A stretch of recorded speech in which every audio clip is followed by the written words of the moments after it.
Okay, it's 1:30. I'd like to call the Board of Directors meeting to order. And thank you everyone for being here and taking time out of your busy day, especially when the sun's shining and it's so beautiful out.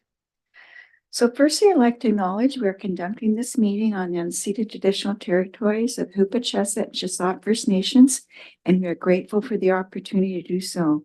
We also have directors calling in from other territories, and I'd like to also acknowledge those nations and express our gratitude and our respect. I'd just like to give notice to our attendees and delegates that this meeting is being recorded and live streamed to YouTube on the Regional District website. And for those of you who are listening from home, if you have any questions or comments, please send an email to responses@acrd.bc.ca.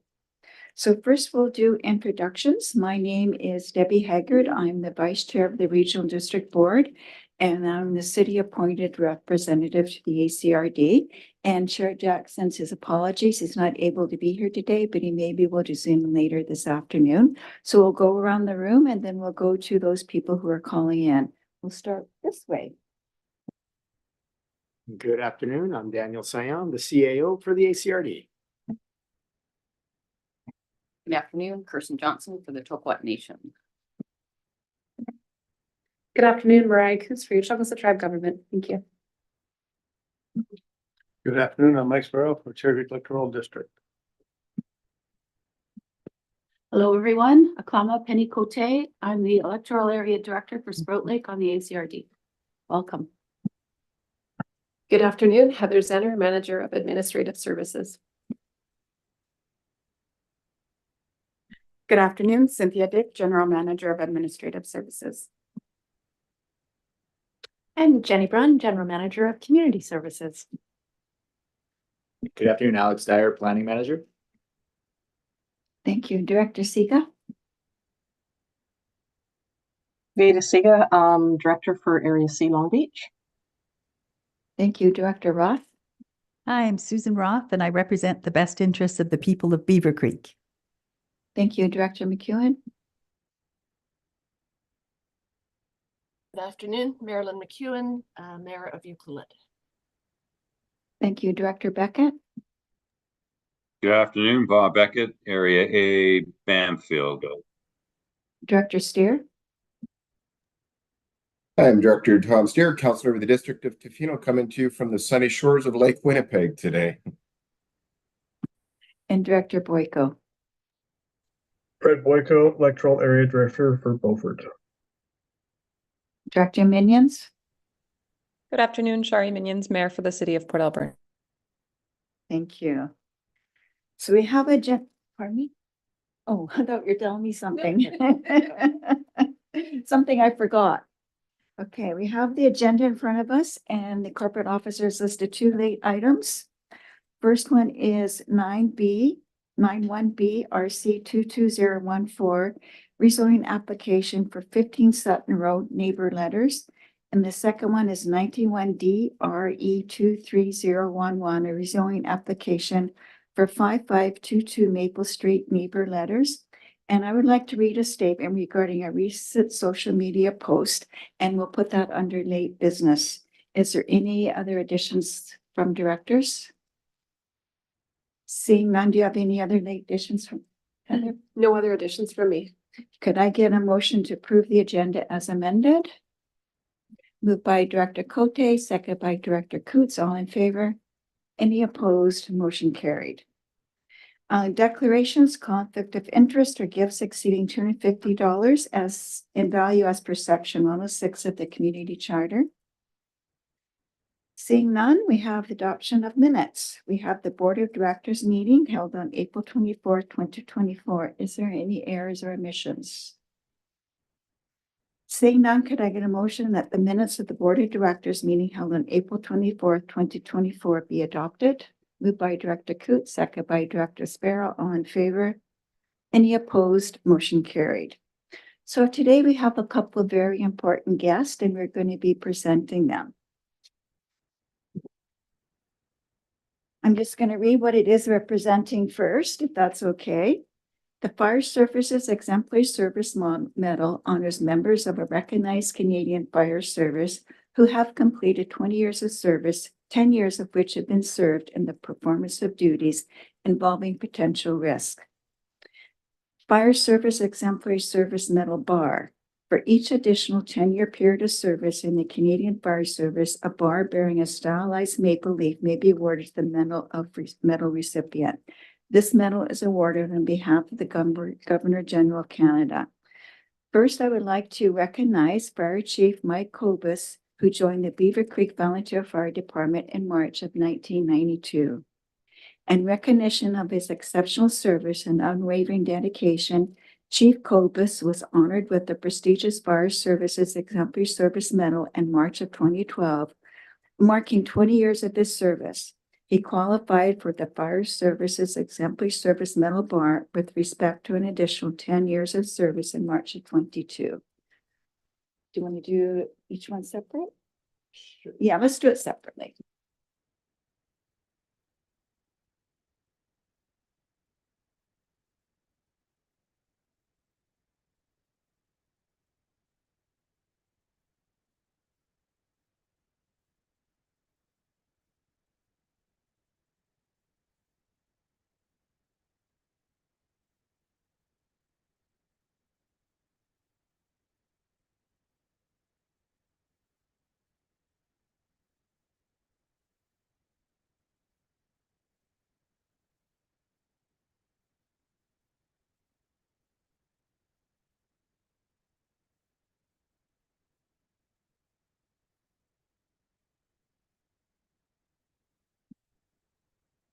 Next, we have Fire Chief Matt Can, who joined the Sprout Lake Volunteer Fire Department in January of 1993.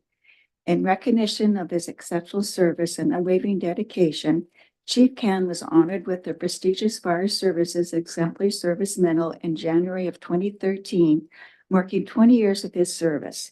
He qualified for the Fire Services Exemplary Service Medal Bar with respect to an additional 10 years of service in January of 2023. Your turn.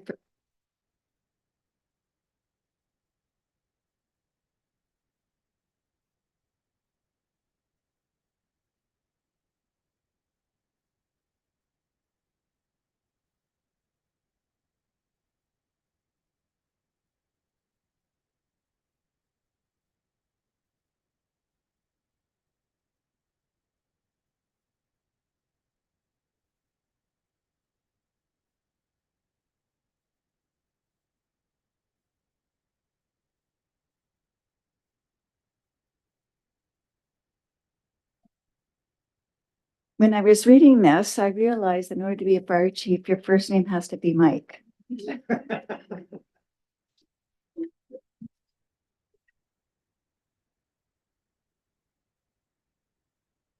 Next on the agenda is Roger Hegarty, President of Alberni Valley Drag Racing Association, requesting that AVDRA be granted use of the Alberni Valley Regional Airport to hold a drag race. And we have a big crowd in the gallery here, so I will please ask that you be respectful, no clapping and no booing while you're here. And Roger, I just remind you have 10 minutes. Thank you. Please go ahead.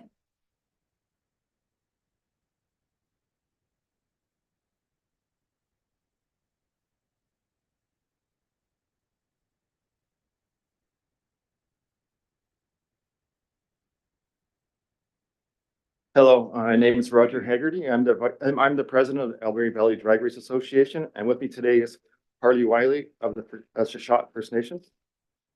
I'm here to talk about the VRDA holding Thunder in the Valley at the Alberni Clayoquot Regional Airport.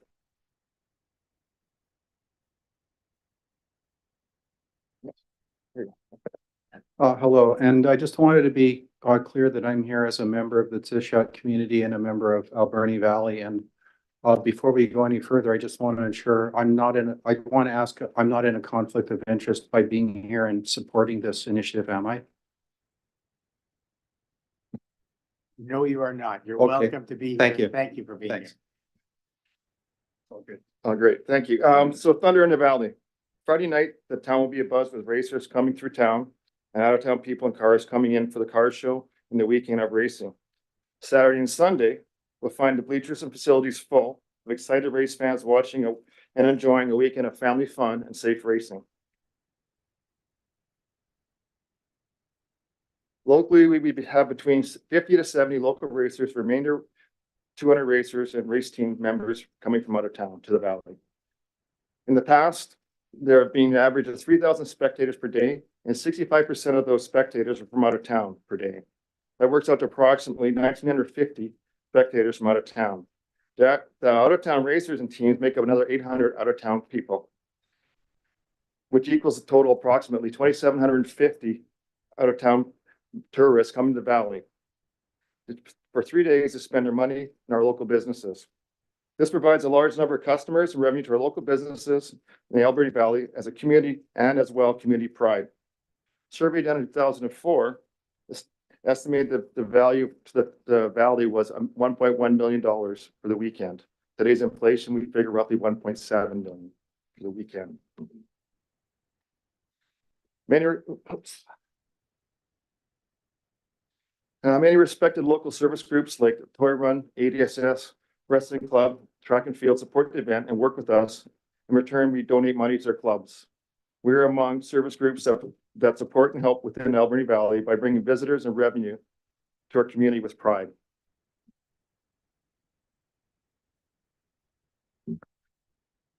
When the ABRD event happened, when no ABDRA event happened in 2020 and 2021, it was decided that ABDRA would give back to the community by holding a charity cruise. A one-day event in the valley welcomed local and out-of-town car enthusiasts and raised $15,000. That was split evenly and donated to Shashat Alberni Indian Residential School Commemorative Fund and the West Coast General Hospital Foundation. It was evident that the community enjoyed this event as the sidewalks on the cruise route were crowded with spectators cheering, and the ABDRA event also contributed to reconciliation. The ABDRA cruise was met by Shashat dancers. The community engaged with drivers at Matma's Shashat Community Center and cheered and applauded the cars as they drove through the parking lot. In 2022, the Car Club Valley Street Rods and the ABDRA held a car show and cruise, which was very well attended. The event involved many participants and spectators from the valley as well as out of town.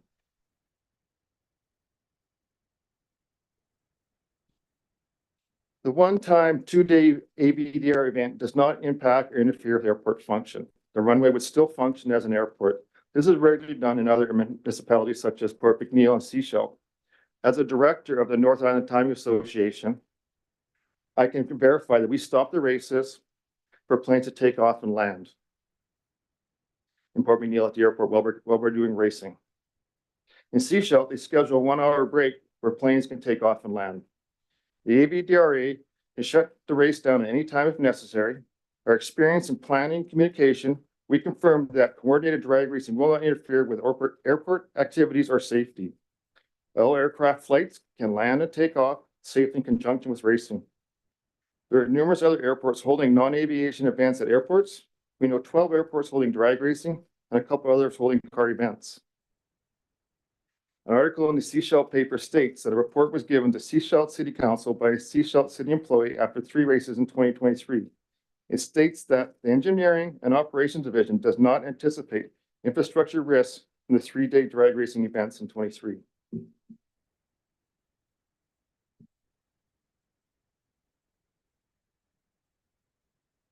The ABDRA goal is to hold this event to create excitement, community pride, inclusiveness, reconciliation, and bringing visitors, customers, and revenue to local businesses, hotels, restaurants, other businesses.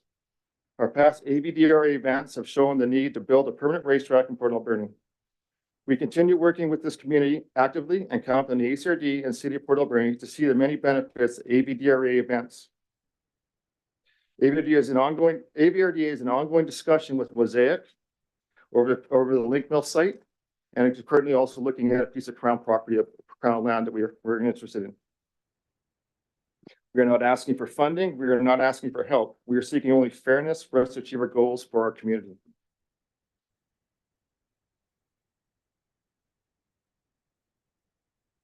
In closing, I want to say this. I've read the letter from the employee of the Ministry of Forests, Lands, Natural Resources, Operation Rural Development.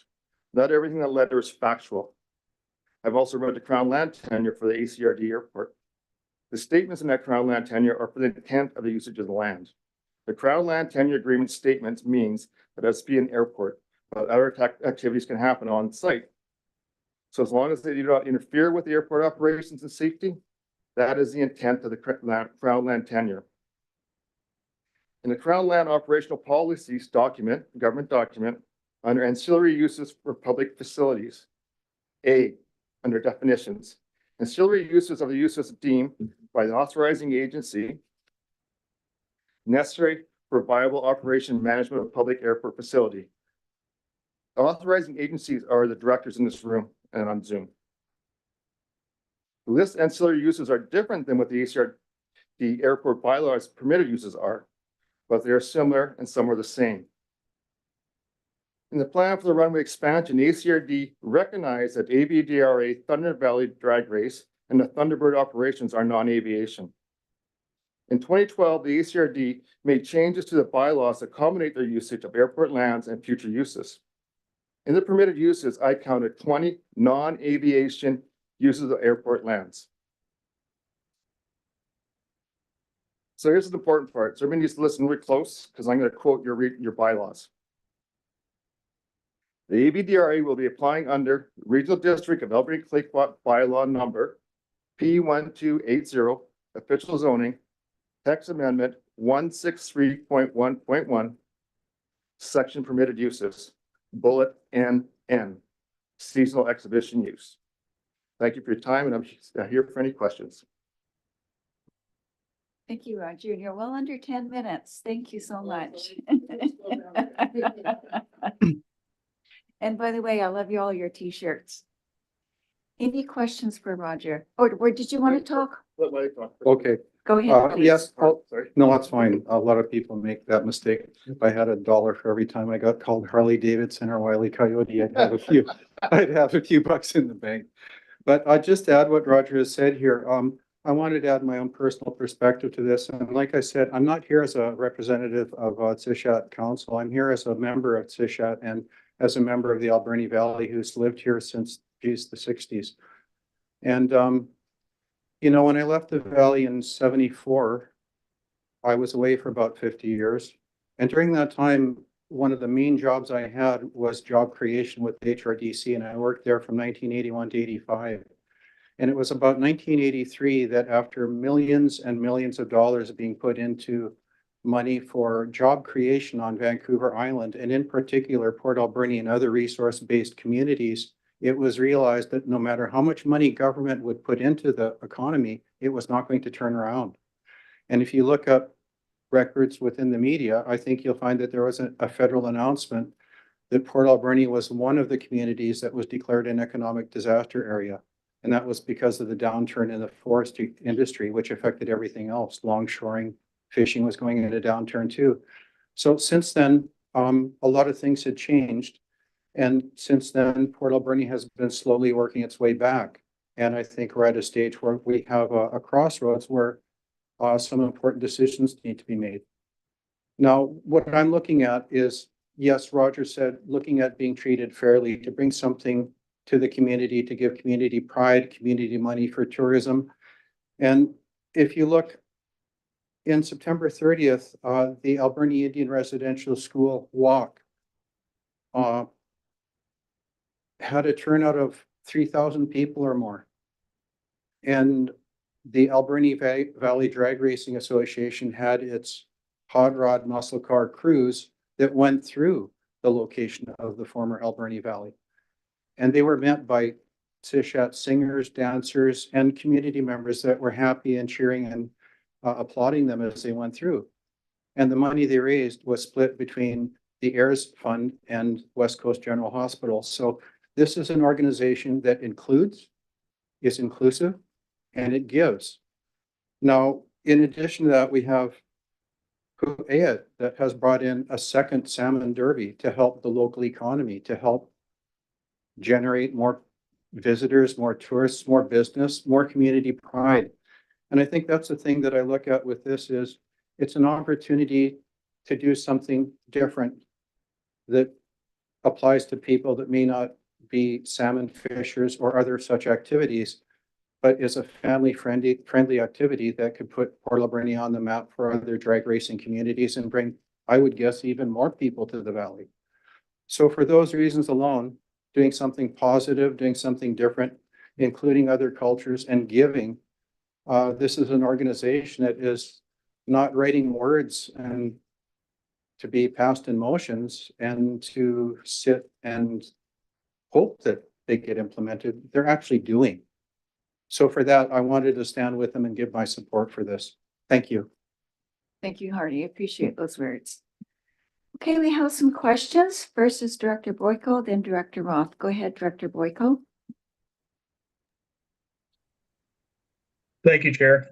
Oh, sorry, Fred. Can you stop sharing your screen? Thank you. Can you see me okay now? Yeah, go ahead, please. So, thank you, Chair. So my question relates to a lot of the fact that the current set of directors that are in this room that are going to be making decisions on this were not involved in the decision to deny this application back on March 3rd, 2020, the extension back then. So we need more information. I've heard that there's letters from the province that were sent out on why this should be denied and things like that. But I've also heard a lot of information about the airport, such as there was a question posed to the airport committee about a year ago, how many planes actually take off and land from the airport? And nobody actually knows that number. So how much disruption are we actually going to have on airport operations? There's a lot more information that needs to be provided to the board before we make any of these decisions. And a lot of the previous decisions, that information has not been provided. So we need to have more information. Thank you. Thank you, Director Roth. Yeah, first I'd like to thank the two for the presentation, and I've written down 2 questions. And I'd like to know, you mentioned that flights could take off and they could come in while you're racing. I'd like you to explain that further. And number 2, you mentioned that there were 20 non-aviation uses at the aerodrome. And if you could maybe tell me what some of those are. Thank you. So in Port McNeill, we carry radio and we're radio contact with flights going past the airport all the time. So you will hear flights going by that aren't even going to land. We have flights, we know they're coming.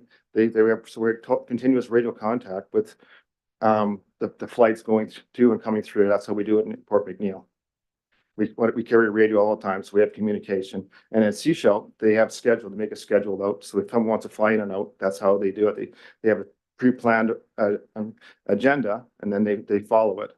So that's just communications between the two bodies, like they have drag racers and the people wanting to fly. Other uses, I forgot my sheet up on my seat, but some were kind of surprising. I noticed that they added marine stuff, so I guess they accommodate for the boats being stored in the flying club's hangars over the winter, or the boats being stored outside hangars during the winter. That's not aviation. They added like mechanical stuff, like non-airport mechanical stuff, as for like the cars that are being built out there and stored out there. This has things like offices. I guess that's for the Thunderbirds building. And like the one we applied for under the seasonal event. But the one that really caught me off guard was the removing of natural resources. When I read all the land tenure agreements for the government the last 4 weeks, I don't think that's acceptable, but apparently you put it in the permitted uses. So I'm concerned. I'd be concerned more about that than letting me borrow the runway for a couple hours. There's things like museums, a golf course. That was kind of funny too. That golf course, yeah, that's not aviation, but they're all on the list there. There's over 20 of them. And it's your guys' bylaws, so maybe you guys should take a check and read them out.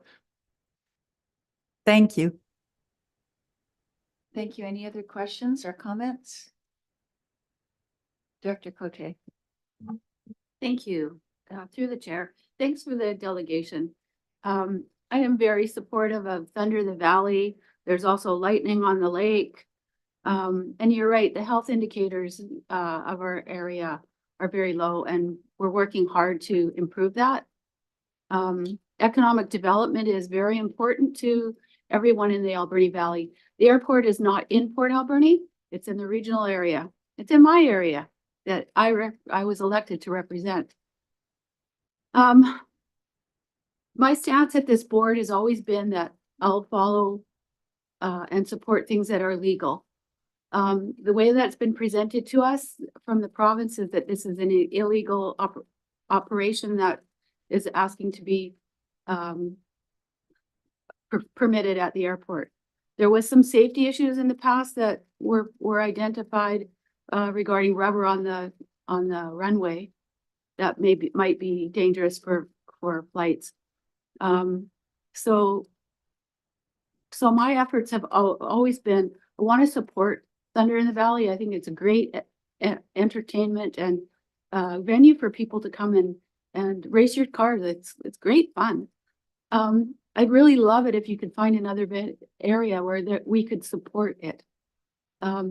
Help out with donations, grant and aids, whatever, how we can do it. But I have been through this whole process, and if there's new information that could be brought forward, I'd really like to see it. But there was also the request for not just 1 week of Thunder in the Valley, but expanding it, which I think is a great opportunity for this whole valley. I think that if it had a permanent home where you could race every day or practice or hold other types of events on, I'd wholly support that. So I'm waiting for the information to come back. Thank you. So I'll start first with you talked about the letter from the province. The letter is not from the province. The letter is from the land office. It was from an employee of the land office, Ministry of Forest, Land Office, Rural Development. It was not from the province. There's nobody in the province noted in that letter. That's one of the non-factual parts about that letter. It was not from the province. It was a misdirection, I could say. That letter, I want to discuss how that letter was initiated, but it was not initiated by anybody from the province.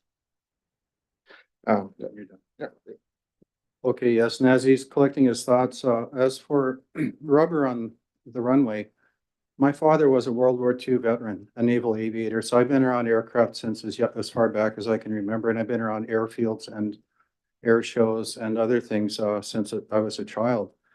And the one thing about aircraft, especially jet aircraft, which Coulson has transitioned to, every time they land, they burn rubber. Every place they land, they burn rubber. And depending on the wind condition, they'll be landing in one direction at one time at part of the day or another direction at another part of the day. And those are on the primary runway.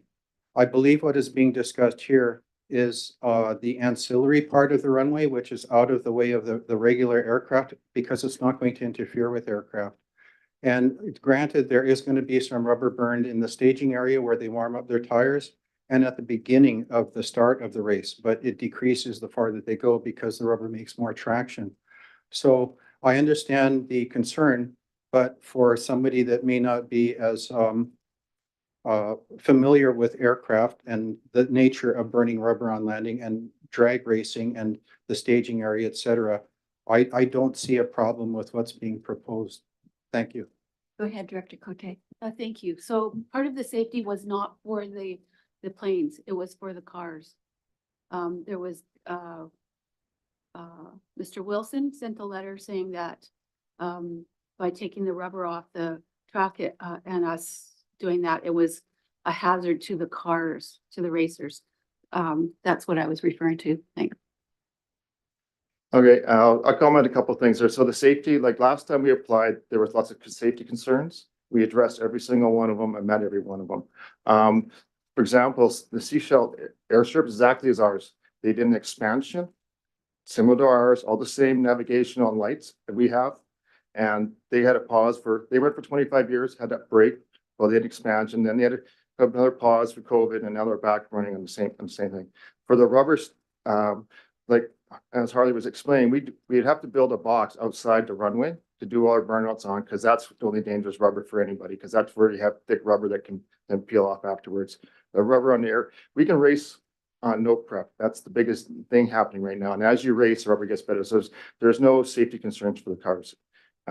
Drag racing is dangerous, yes. We all take the risk when we strap ourselves in our cars for that. There might be an incident that does happen, yes. Yeah. Thank you, Director Boyko, then Director Go ahead, Director Boyko. Thank you, Chair. I think part of the fun of having this is you do put yourself in a little bit of danger, and that's part of the excitement. My main focus is we did a large expansion of this airport starting in 2016-17, and currently the taxpayers are paying $644,000 per year for this airport that has very limited use for anybody in the public, and that's going to go on until 2047. So anything we can do to actually get the public to use their public facility that we're paying a ton of money for, I wholeheartedly support, whether it's drag racing or anything else out there. Appreciate it. Thank you. Thank you, Director Roth. Yeah, my comment's quite similar to Fred Boyko's, but it's my understanding when the land for the airdrome was transferred to the provincial government or from the provincial government to the ACRD, the agreement was that the public would benefit from that transfer. And as it stands now, business benefits, not the public. In 2023, the people of Beaver Creek paid $60,000 towards long-term debt at the airdrome, yet they receive little or no benefit from their contribution. Now, Fred just mentioned the debts until 2047. I think we need to ensure that there is a true public benefit, and Thunder in the Valley would definitely benefit the public. I see signs all over Port Alberni talking about Thunder in the Valley. It's just wonderful. Thank you. Any other questions or comments? I'll just finish answering one question. Harley mentioned about racing. We wouldn't race where they actually flight from because of the way the runway is designed now. We'd race from one end, and we'd actually wouldn't be on the surface of most planes. If a plane's touching the runway where we're racing, they're in trouble. Okay. Or so that's not going to happen. So that's why we say we can work around with it and be out of the way when people do fly in and out. Thank you. Director Beckett.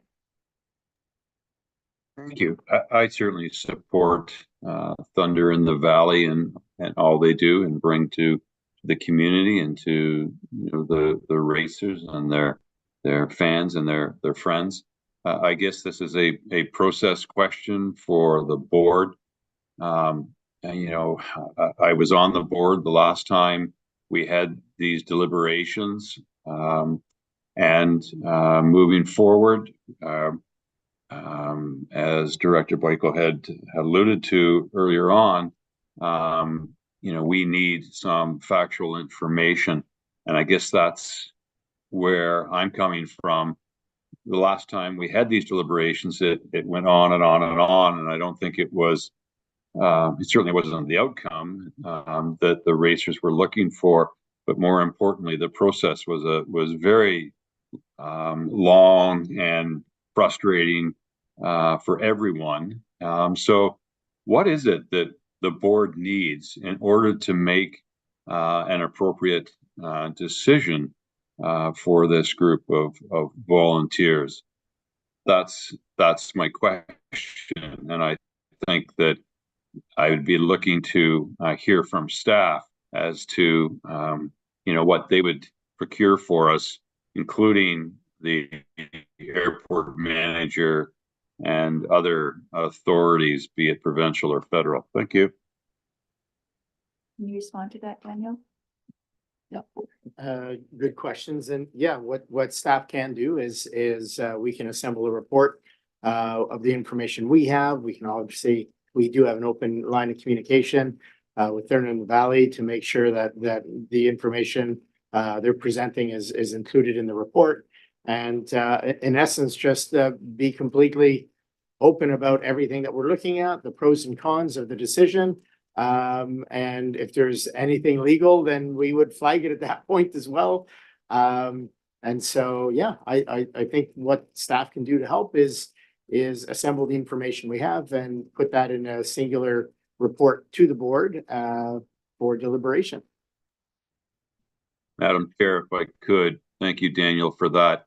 We could spend an awful lot of time today discussing this further, but I think it's prudent to bring this information back so that we can help formulate an appropriate decision for everyone involved. do we need a motion on this, Madam Chair? Yes, I would like a motion, please, for staff.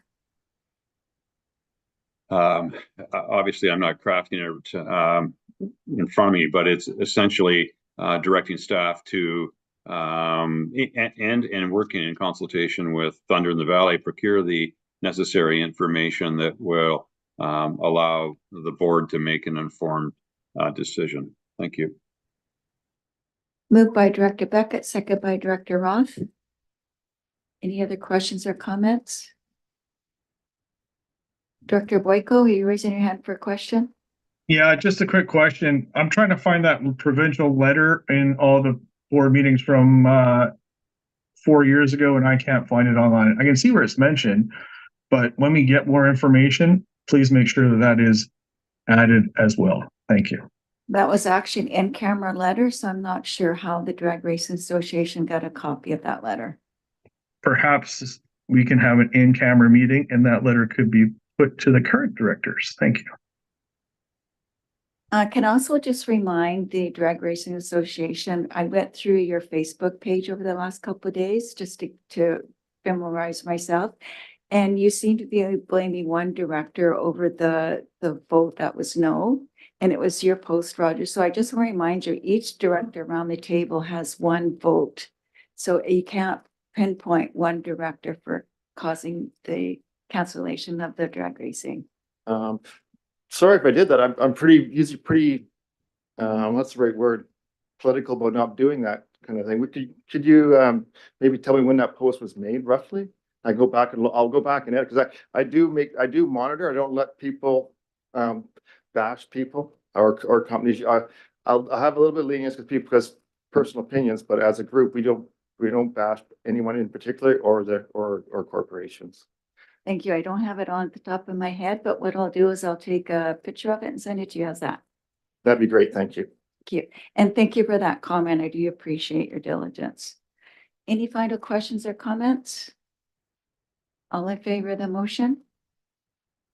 Any opposed? Motion carried. So thank you for coming today. I appreciate it. Thank you, everyone. I appreciate your time.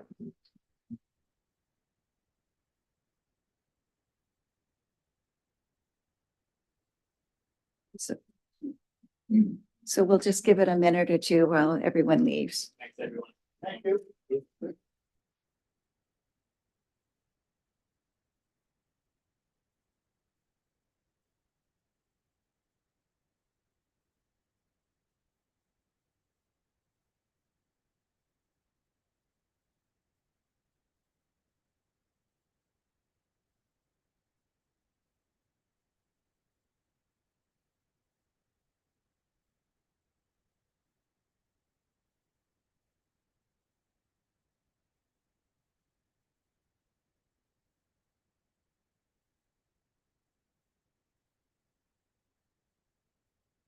Okay, thank you for waiting, everyone.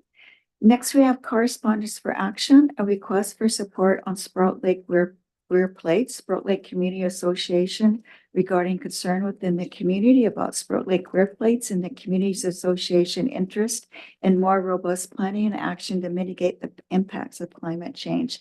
And this letter was written to you, Director Code. Do you want to comment on it? Yes, thank you, Chair. This letter did come forward from the Community Association directors. There's been a lot of communication to myself, questions regarding the weir plates. Last year, they were not put in. They were not taken out. People are believed to be seeing the effects of not managing those weir plates. I also sit on the Somas Fish Flow Committee. I've been attending the estuary group. The Barkley Salmon Working Group will also be. All of these water regulating groups all have a vested interest in those weir plates going in and out for fishery reasons. The residents at Sprout Lake for potable water and environmental purposes. The fisheries also for spawning and environmental reasons through these other organizations.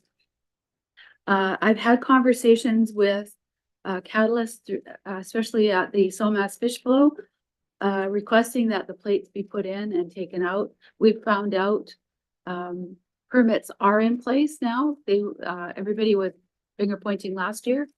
They needed permission from Mosaic to get machinery in, to get the plates put back in or taken out. And that is in place now. There'd be insurance issues, I imagine, around that. So I've also had conversation with Gord Johns, because I think that this is a much bigger issue than just the weir plates. Water management is something that this regional district, I keep bringing forward. We need a water committee to deal with water for our future, because not only is the weir plates, there's the sweep that's in front of that can be an obstacle holding back water. It breaks. It's been an issue. There's also the water line that goes to the pulp mill that draws water from Sprout Lake.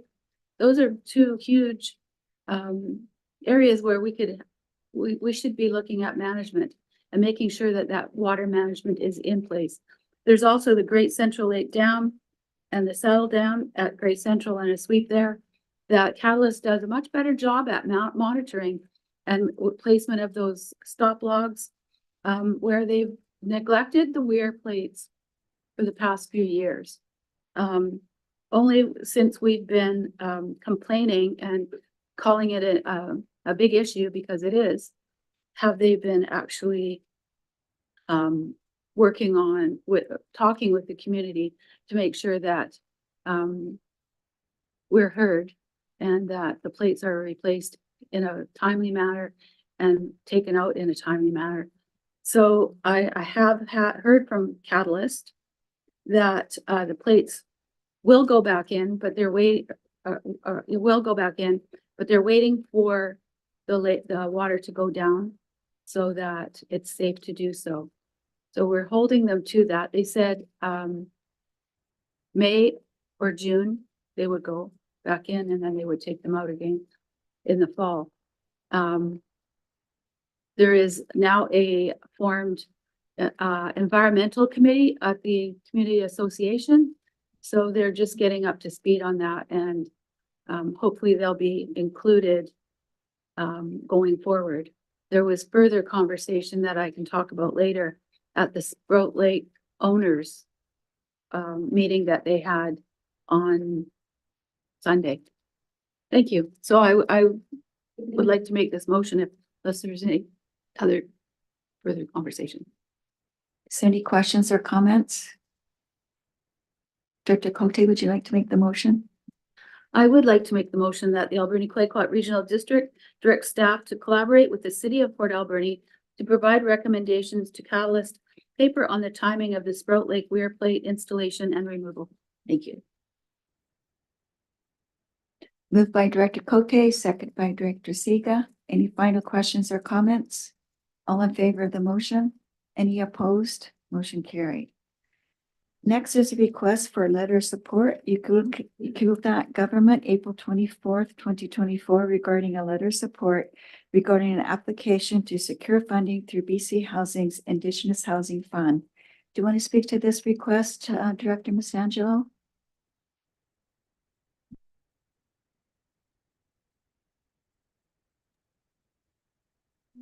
Specifically, no. Would anybody like to make this? Oh, Director McEwen? Yes, thank you. This request came to the District of Ucluelet as well, and we made a motion to write a letter of support. And just so you know, the staff there have a template that that our staff discovered, so it could speed things up a little bit for staff to get this out, because I believe it's due. Their application is due May 15th. So I will move that the Alberni Clayoquot Regional District Board of Directors provide a letter of support to Ucluelet government regarding an application to secure funding through BC Housing's Indigenous Housing Fund. Thank you. Moved by Director McEwen, second by Director Johnson. Any final questions or comments? All in favor of the motion? Any opposed? Motion carried. Next is correspondence for information, and there's a few here. First is a letter from the Ministry of Environment and Climate Change Strategy, a response letter regarding ACRD and catalyst letters regarding permit PA 1863, City of Port Alberni motorized vehicles on municipal lands, Union of BC Municipalities update on Canada Community Building Fund renewal, BC Timber Sales invitation to review and comment on BCTS Strait of Georgia Forest Operations Map, BC Rural Center invitation of the BC Rural Center Keeping It Rural Conference, Ministry of Municipal Affairs grant approval for a climate resilient building design for the West Banfield Fire Hall, UBCM EA Directors Corner newsletter, recent participation in advocacy days in Victoria, Echo Neighborhood, Port Alberni, Sahara Heights, and hospital area residents, letter of concern regarding increased drug use and theft, Statistics Canada, Government of Canada, upcoming 2024 census test. Director Boyko, you have your hand up.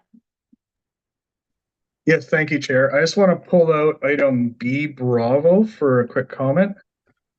With regard to City of Port Alberni letter, motorized vehicles on municipal lands, I just want to acknowledge and thank my appreciation for the retraction and clarification of the issue regarding the Log Train Trail. I continue to stand for the vote of the majority of the people, the regional districts of the Alberni Valley.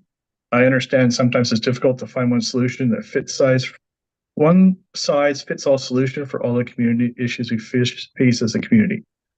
So I just want to thank the City of Port Alberni for sending that out. Thanks. Thank you. Does anybody else want to pull anything out? Director Sparrow. Thank you. I was going to pull out the Ministry of Environment Climate Change Strategy regarding the catalyst paper and the reduction in their permit. That's a very good first step going forward and getting the air quality where it should be. I think our next biggest step will be probably looking at see if we can talk to Mosaic about when to burn and how not to burn in the valley. That would really be the next big step. So this is a great first step, and I applaud them for doing that. And I wholly agree with that because everybody's crying for fiber and they burn it all. Anyone else? Director Cote. Thank you. I'd like to respond to the invitation to review and comment on BC timber sales, Strait of Georgia Forest Operation Map. Not sure if that includes areas in Sprout Lake, but it's always good to take a look at that map. You making a note of that, Daniel? Okay, he's writing furiously. Okay. Anyone else? Can I get a motion? The Board of Directors receive items A through I for information. Moved by Director Koo, second by Director Sparrow. All in favor? Any opposed? Motion carried. Request for decisions and bylaws. Request for decisions, solid waste management plan guiding principles. Is that going to be you, Jenny? Or sorry, Jody. Never mind. Go ahead, Jody.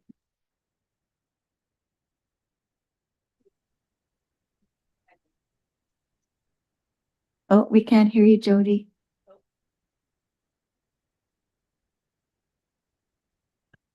Can you hear me now? Yes, we can. Thank you. Okay. Helps if I have my mic by my face.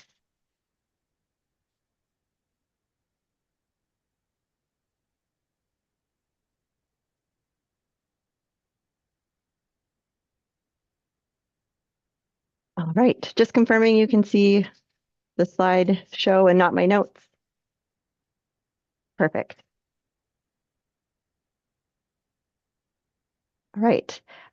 So hello and good afternoon. My name is Jody Frank and I am the Solid Waste Project Coordinator with the Solid Waste Department. And before I begin, I would just like to acknowledge and extend my gratitude to the New Chalnooth peoples for sharing their traditional lands so that we are able to conduct this meaningful work in order to preserve traditional lands and resources for future generations. So I've prepared a presentation today to really tell you the story of where we're at with the solid waste management plan to support the report that is before you today.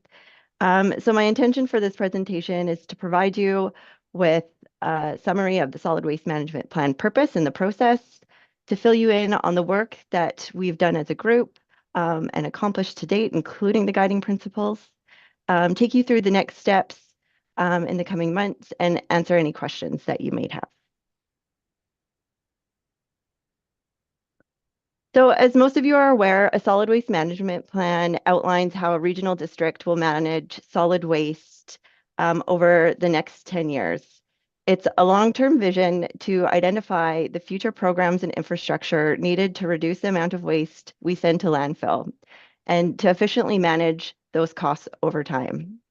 This is a requirement by all regional districts, and it's mandated by the Ministry for the Environment and Climate Change Strategy. It's mandated through the Environmental Management Act. And as part of the plan, the ministry provides a very detailed guide. It includes a 4-step process, and it outlines the requirements in order to have an approved finalized plan. So the 4 steps that I would like to outline, just to give you a bit of background as to the full process. So step 1 is really initiating the plan. It's informing the ministry that a regional district is about to undertake the solid waste management planning process. As part of step 1, one of the outputs is also forming advisory committees, as well as planning for consultation and public engagement.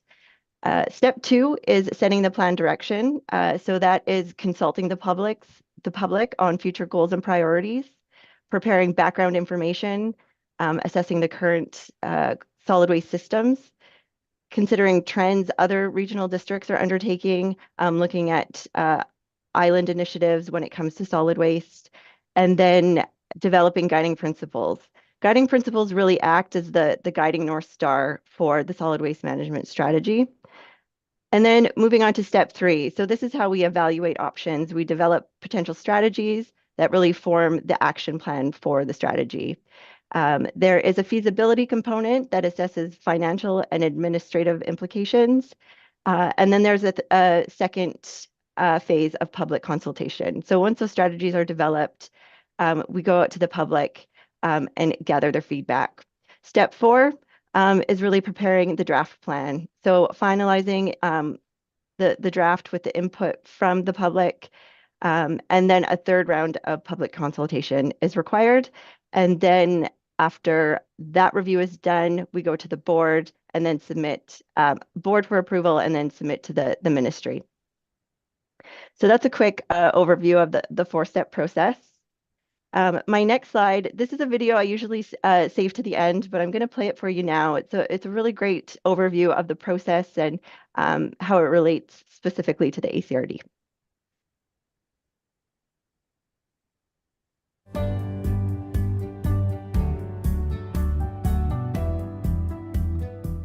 Solid waste management plans provide a roadmap for how a community can reduce waste, and every 10 years, regional districts in British Columbia must update their plans to ensure they're effective and meet their community's changing needs. The Alberni-Clayoquot Regional District is responsible for solid waste management in Port Alberni, Tofino, Ucluelet, Bamfield, and surrounding rural and remote areas.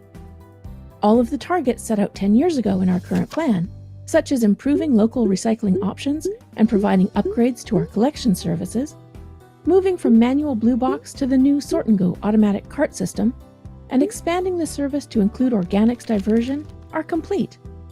Now it's time for the ACRD to update our plan for the future. In the last decade, we've come a long way and we've made great progress, but there's more to do. By looking at landfills, recycling depots, waste reduction policies, composting, and more, the ACRD is in the process of identifying goals for reducing waste and providing steps, both big and small, to achieve those goals.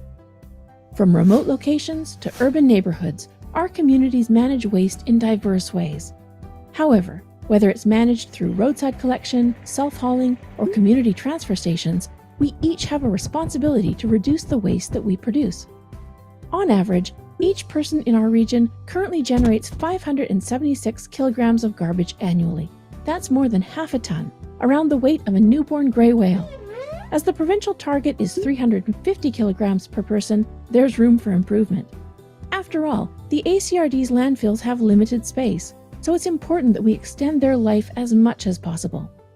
With our new solid waste management plan, the ACRD is setting the course to reduce waste. By choosing to recycle, refusing to buy what isn't needed, rethinking a purchase, reusing items, or repairing what's broken, you can help our community decrease our waste production even more. The Solid Waste Management Plan will outline actions big and small that will encourage us to create less waste. As the new plan is created, a committee of passionate community members are helping to navigate the process, collect input, and establish a path forward. It's a big responsibility that affects us all, so get involved. Help us think beyond the bin. To learn more and share your ideas, visit www.letsconnectacrd.ca/SWMP. We want to hear from you.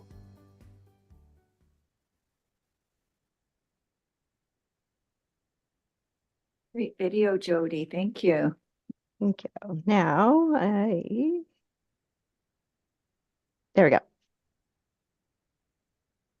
So just moving on, what I'd like to do is just highlight some of the work that between staff and the advisory committee has completed. So as I summarize the steps, so back in spring 2023, we initiated the plan and informed the ministry of our intent to undertake the planning process. Last summer, we recruited advisory committee members and initiated the consultation planning for community engagement.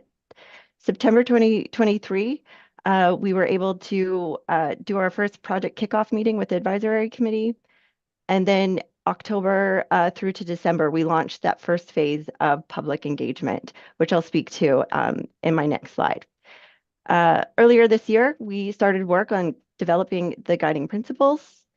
And more recently, we've started creating the long list of options that will turn into strategies and form the basis of our plan. This leads us to spring, summer, which I will speak to in my later slides as that sort of talks to next steps. So one of the outputs of step 2 was the phase 1 engagement, which, like I mentioned, went live in October.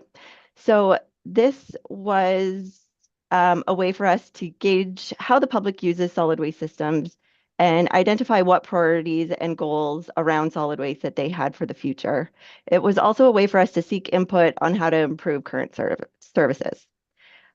So phase 1 engagement, we launched a survey. It was open for a 4-week period. We kicked off with a film screening. It was a documentary around reuse and unique ways to divert waste from landfill. The survey itself consisted of 17 questions. And we received about 459 responses. So 170 were from the Alberni Valley and 70 came from the West Coast. 214 of these responses came from dwellings of 1 to 2 people, and 211 responses came from dwellings of 3 to 5 people. 295 were single-family households, and 297 were receiving curbside services.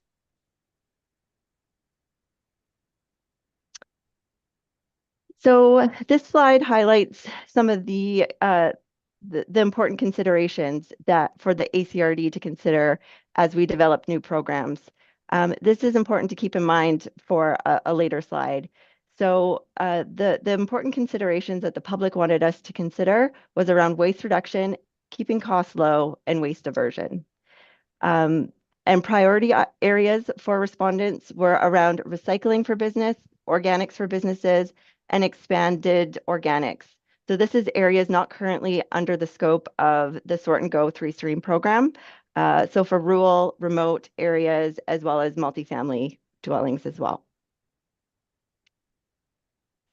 Step 2 of the solid waste, step 2 of the process was developing the solid waste system overview assessment report that is also with your report package in greater detail.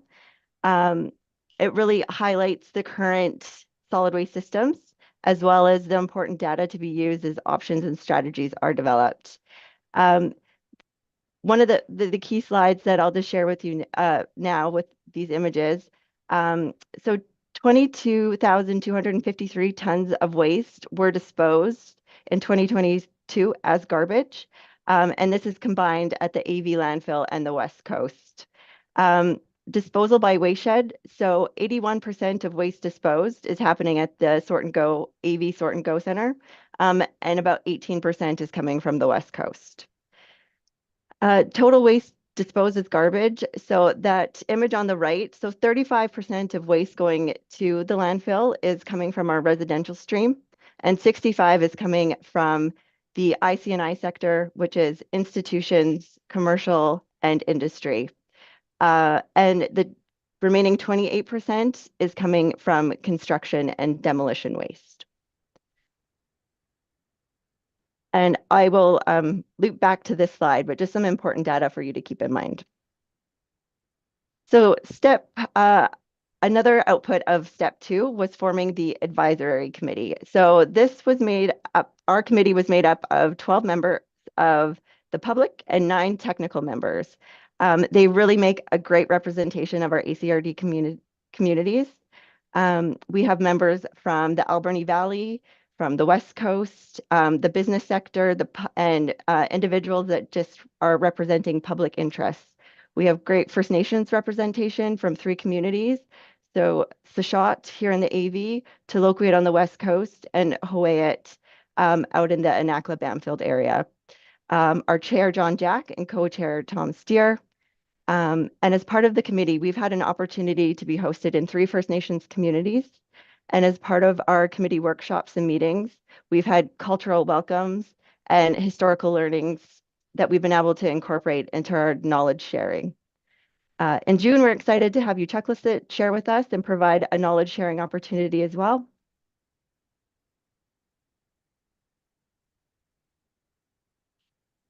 And as a committee, we have toured both the Alberni Valley Sort and Go Center, the West Coast Landfill, the Organics Processing Facility, the 3rd Avenue Depot, as well as the recycling depot at the Sort and Go Center, the Restore, Makerspace, Recycle Matters, which is a mattress recycling plant, and then the Bamfield Transfer Station.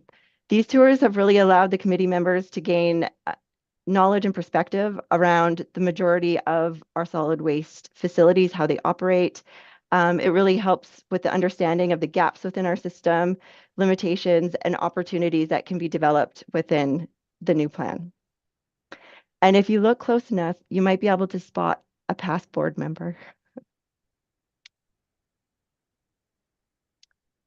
So now to the guiding principles. This was the last output of step 2. So this list that you see in this slide, so this is the generic list that's provided by the ministry. And you'll see the common themes that are used in a lot of regional district solid waste management plans. This list is where the group had their first opportunity to really change the direction of the solid waste management plan and how it would reflect our communities. The group's perspective on this list was that these guiding principles didn't really speak to how we function or interact with our community as a community or as an organization. And after further workshopping, the group had a new approach in mind.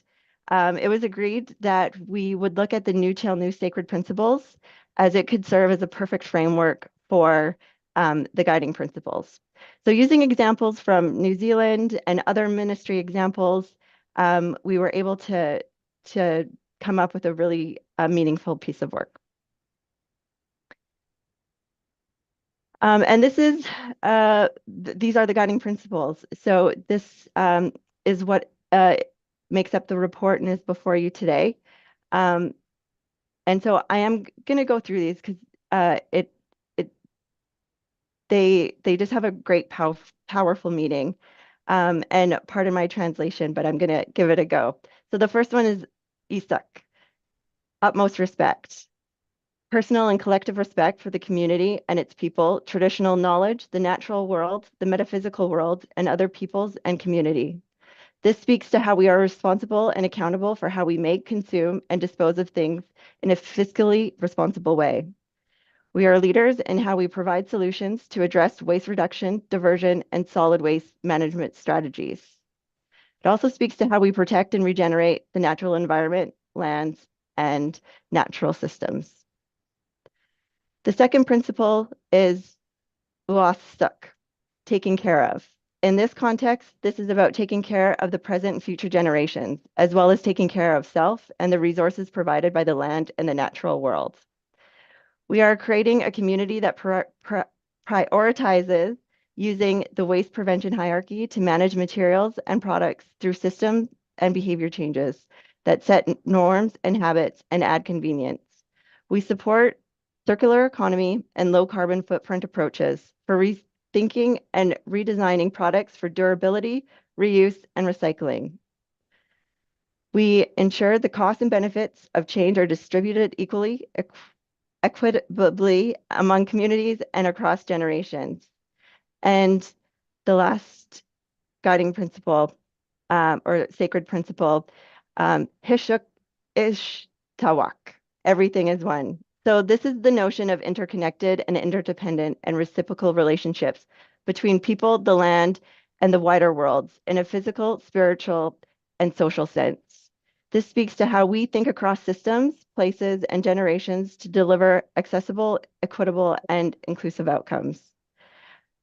We recognize the connections between wasting valuable resources disposed of as garbage and other environmental, social, and economic issues, including climate change and biodiversity. We use a collaborative approach for education and advocacy to work across generations and build trust. We recognize that the wide range of social situations, geography, and other factors that influence perspective and should inform how education offerings and programs may need to be adapted. I'm really proud of that piece of work and all the work that went into those guiding principles. For the advisory committee to just not go with the generic version, I think it really reflects what a great committee we have working on this plan. So with that being said, I'll just move on to the next steps, and then we can loop back to the guiding principles piece. So evaluating options. This is moving on to step 3 now. So after the group could fully understand the solid waste systems as a whole, with the report that was developed and the guiding principles to act as our guiding star, the next step was to really look at the solid waste gaps and opportunities. And as a group, we generated various waste management options and found a way to prioritize them.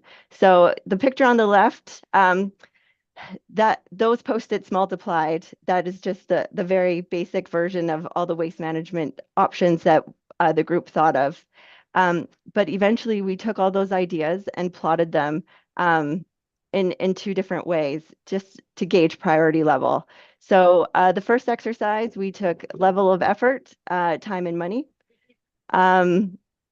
over waste reduction and diversion potential, and plotted each item on the grid there. We took those same items and prioritized them based on committee priorities and public interest. And that really created our very long list of strategy options, which is this list here. And I think Tom will be glad to see that it's reduced in size quite a bit since the long list.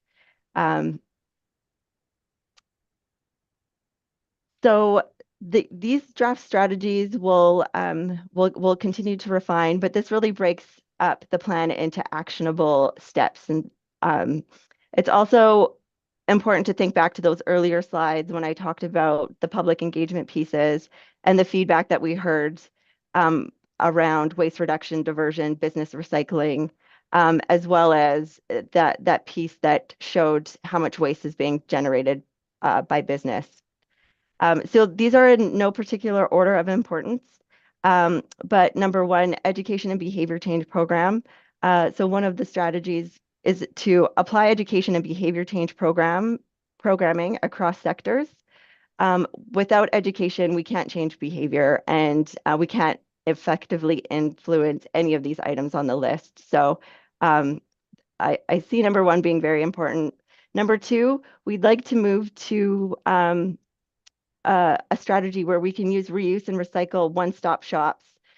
We call them everythingeries. So this is similar to what you see at the 3rd Avenue Depot, how it's morphed in from a recycling depot to the restore and now the makerspace. That one-stop shop model that we can mirror over on the West Coast and potentially Bamfield and other communities as well. Number 3, looking at business and institution zero waste programs. So by using education, policy, and community partnerships to develop a business and institution zero waste program, by leading by example with civic site waste management, like the sorting stations that you see in the boardroom. Number 4, organics management, infrastructure, and operations in rural and remote areas. So this is that expanding organics piece that was brought up with the public engagement.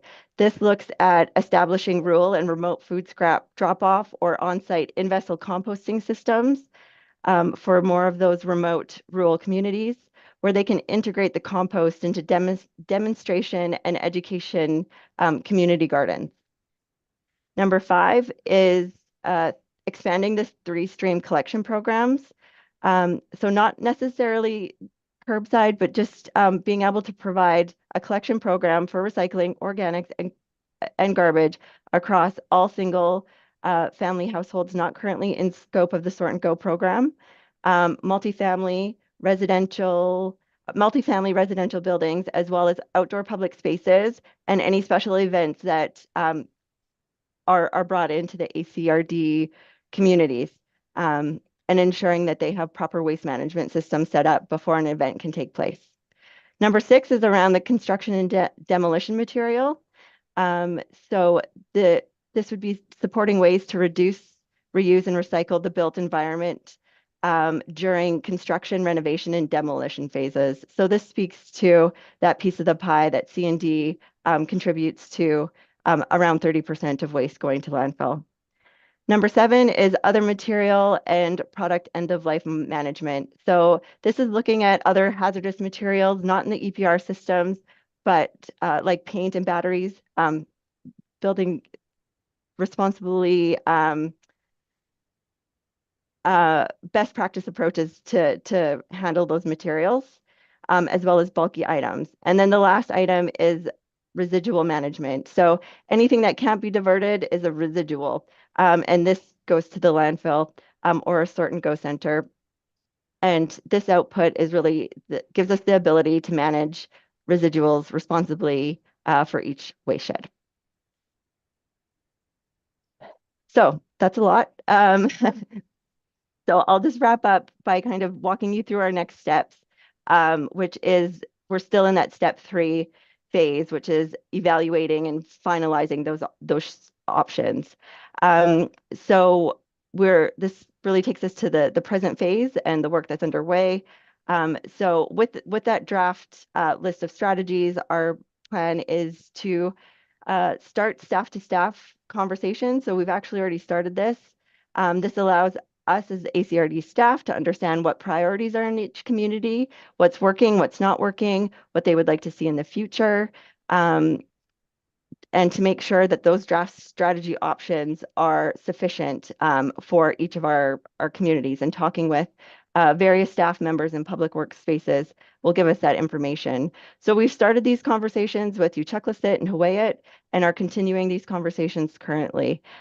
We also are going to be doing presentations similar to this to council, chief and councils, and other committee meetings to help outline the process, promote early buy-in, and to seek best practice options for how to engage each community. So in June, we meet with the advisory committee again before we break for summer. We'll discuss goals and targets and indicators that will go into the plan to support those draft options. And over summer, ACRD staff will assess we'll begin that feasibility component, which assesses the financial and administrative components and impacts relative to each strategy. And during the summer, we will also start that phase 2 planning of public consultation and engagement.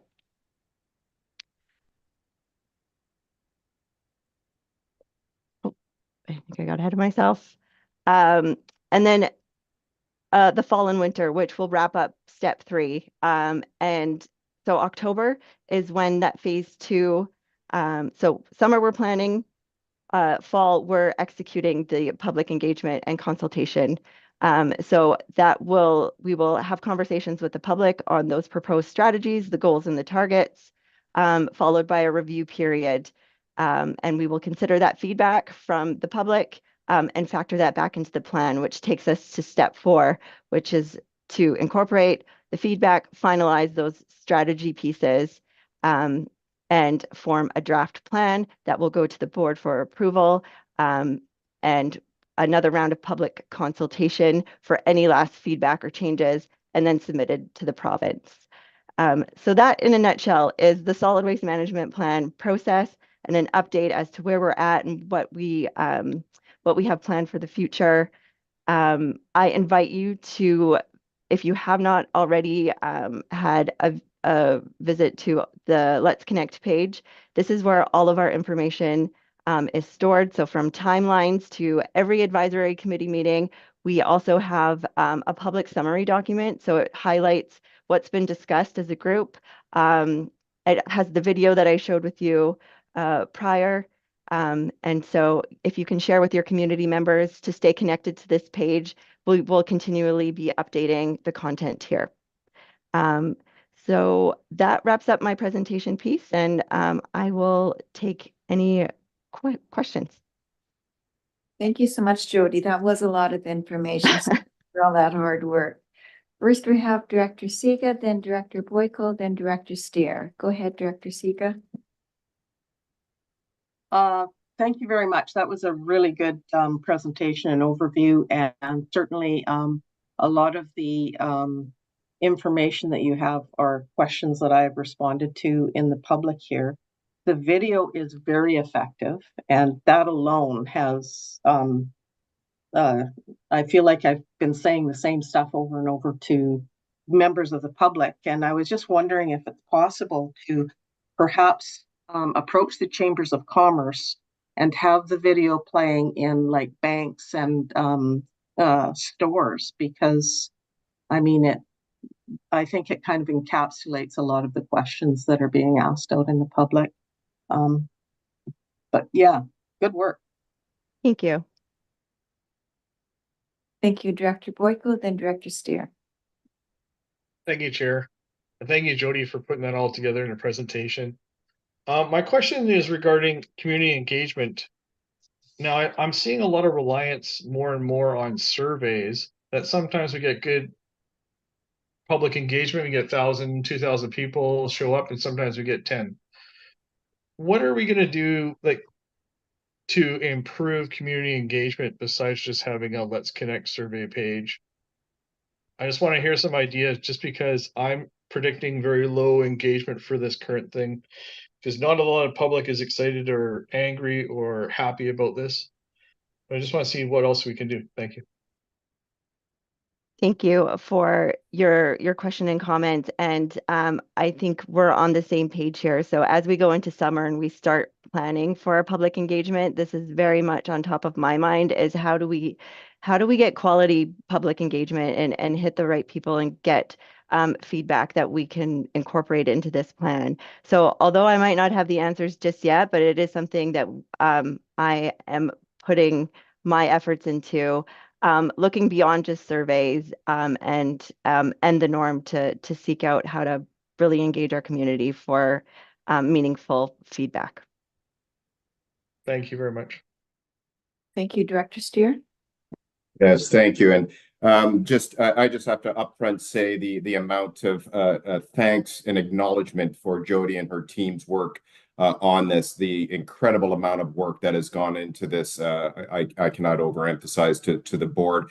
And I didn't know if Jody knew that herding cats was actually part of her job description when helping to put the work of the committee, the advisory committee together. So I do really want to acknowledge the work and effort that has gone in to this point. And we know that there's still a tremendous amount more to go.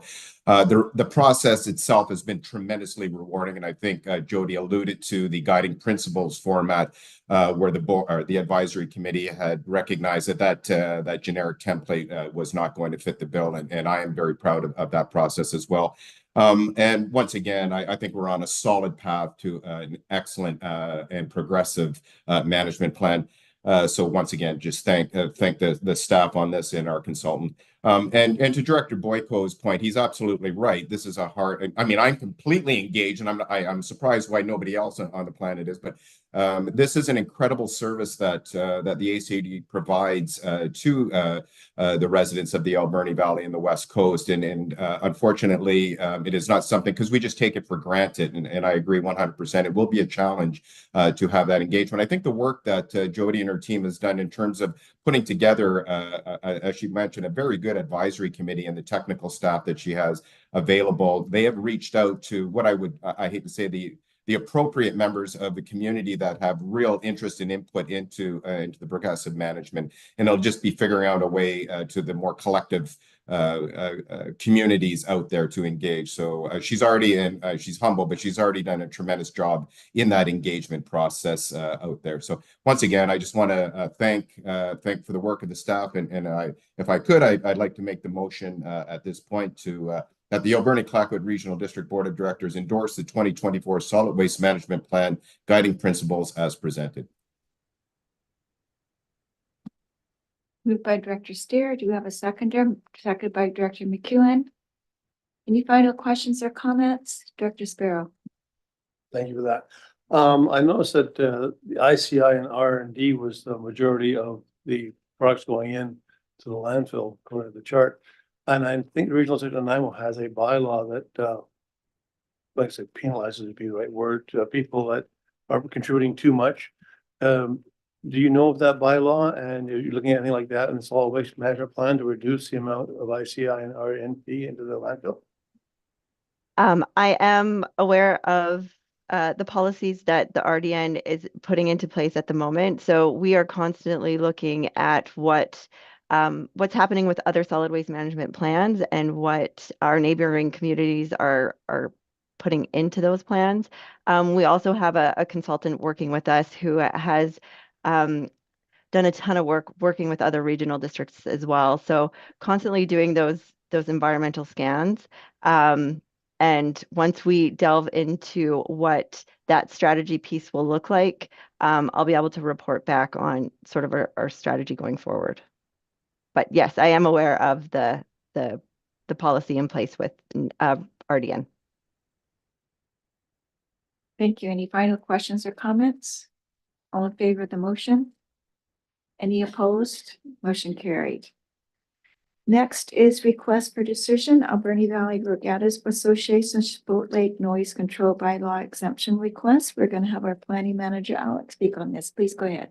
Thank you, Madam Chair. The Alberni Valley Regatta Association has applied for an exemption from the Sprout Lake Noise Control Bylaw to facilitate their annual Sprout Lake Regatta event, which will take place from July 5th to 7th this summer. This is an exemption that the Regional District has supported in the past, and I'm happy to take any questions. Any questions, Director Cote? Thank you. Just a comment that the Sprout Lake residents are supportive of this. They're supportive of thunder or lightning on the lake. It's only 3 days, and the voters are quite respectful. And I'd like to make the motion. Go ahead, you can read it. Okay, that the Board of Directors issue a noise exemption as per Section 7 of the Sprout Lake Noise Control Bylaw number R1024-2013 for July 5th, 6th, and 7th for 2024 from 9 a.m. till 5 p.m. daily to the Alberni Valley Regatta Association. Thank you. Moved by Director Cote, second by Director Coots. Any final questions or comments? Seeing none, all in favor? Any opposed? Motion carried. Next, request for decision, Banfield waste hauling, bin fabrication. Our General Manager of Community Service, Jenny, is going to speak to this. Go ahead, please.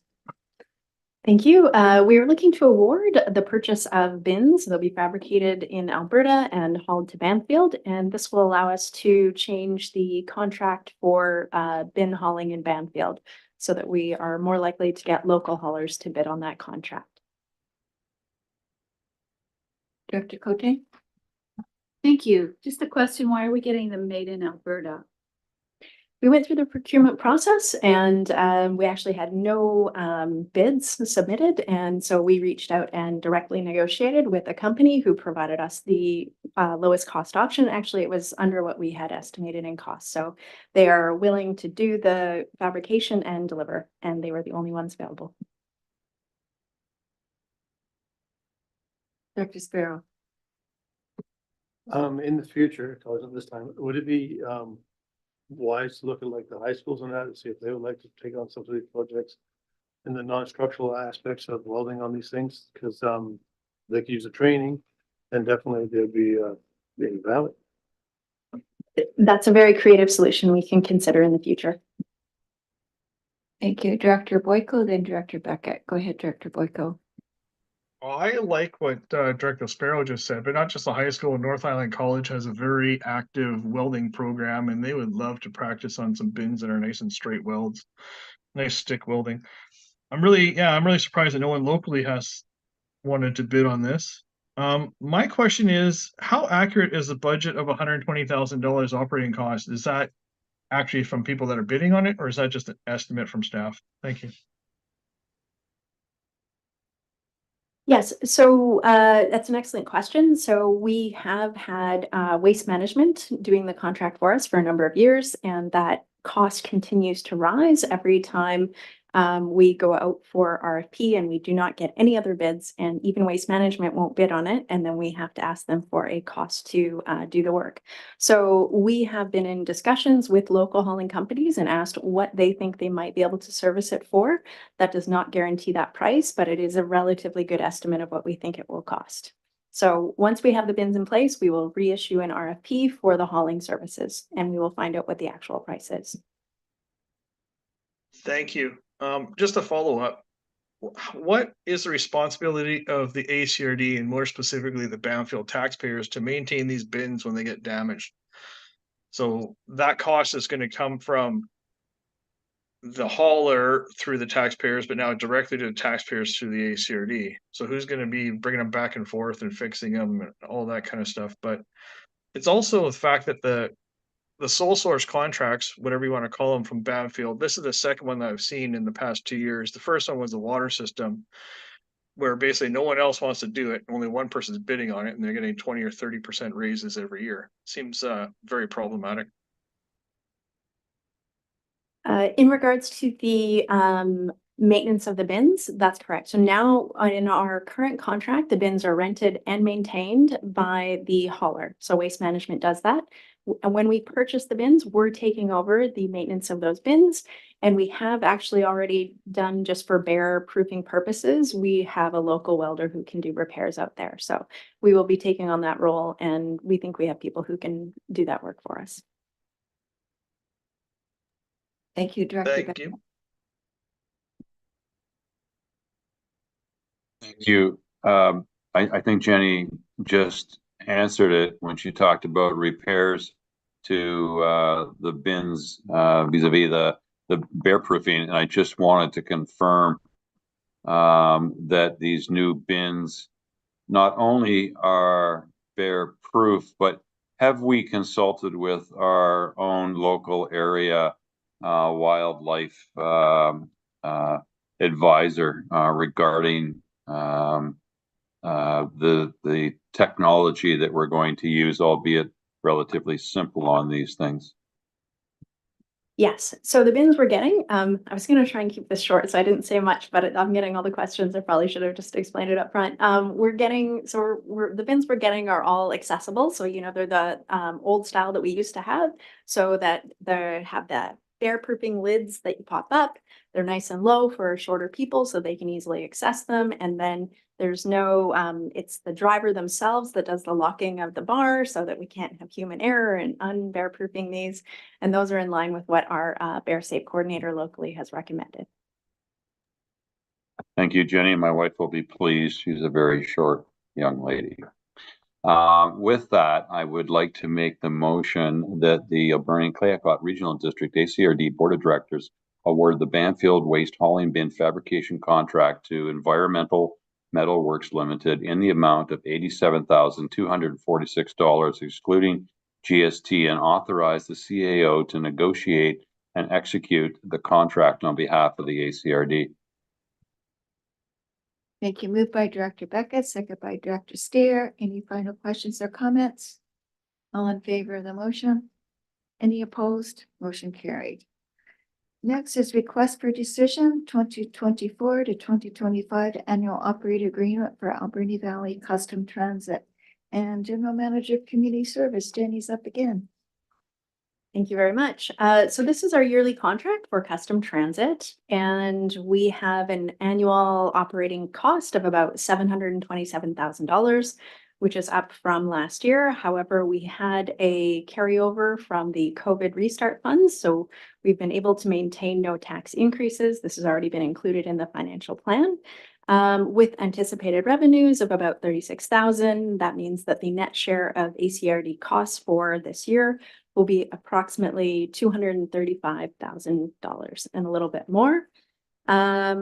We will see expansion in the following year, and that's when we will also see an increase. But for this year, there's not a significant impact on taxes. Thank you, Director Cote. Thank you. Seems like we just talked about this. Just with the COVID carryover, are we going to see a spike in the budget next year?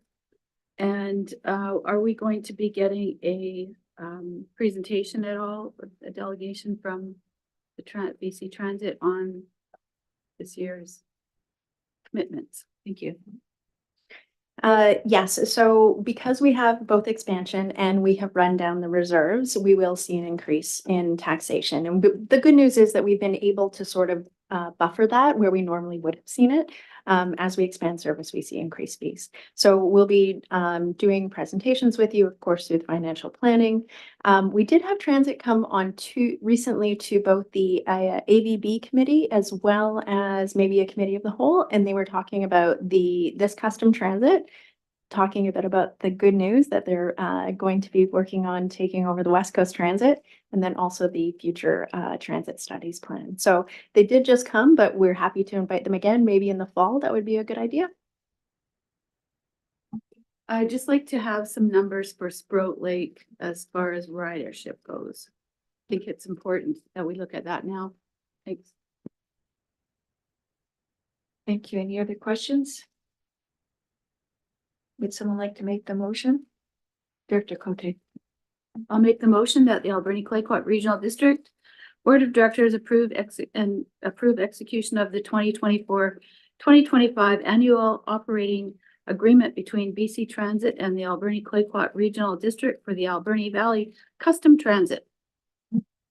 By Director Cote, second by Director Johnson. Any final questions or comments? All in favor of the motion?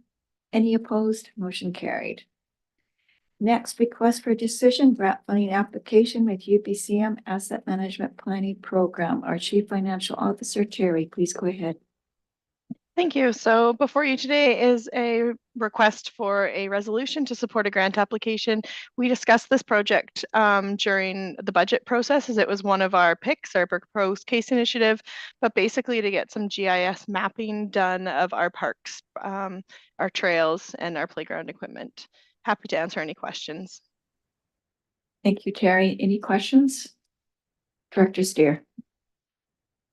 If there are no questions, I'll make the motion that the Alberni Clayoquot Regional District ACRD Board of Directors support the grant funding application to the UBCM Asset Management Planning Program for the project of assessment of linear assets in ACRD community and regional parks. Moved by Director Steer, second by Director Roth. Any final questions or comments? All in favor of the motion? Any opposed? Motion carried. Next, request for decision, formal lease application, AVRA lease 2024 to 001 Colson. And this is going to be General Manager of Community Services again. Go ahead, please. Thank you. So the preliminary application has been to the Alberni Valley Regional Airport Committee already that has supported this application. We have 2 current lease lots with Colson's. They're both long-term leases at the Abra site, and this will be their 3rd lease. They're looking for a 20-year lease, which will generate approximately $16,000 per year. And it is really for the construction of a building and parking, to do some manufacturing and training and office space and airplane maintenance and storage. Happy to answer any questions. Thank you. Director Boyko. Yes, thank you, Chair. I would like to modify the terms to make sure that this is not just following the yearly BC CPI, but also the every 3 or 5 year market price adjustments as well. And I just want to have a question. Is that 30 cents per square foot the same as everyone else is paying out there, or is that a different price? Thank you.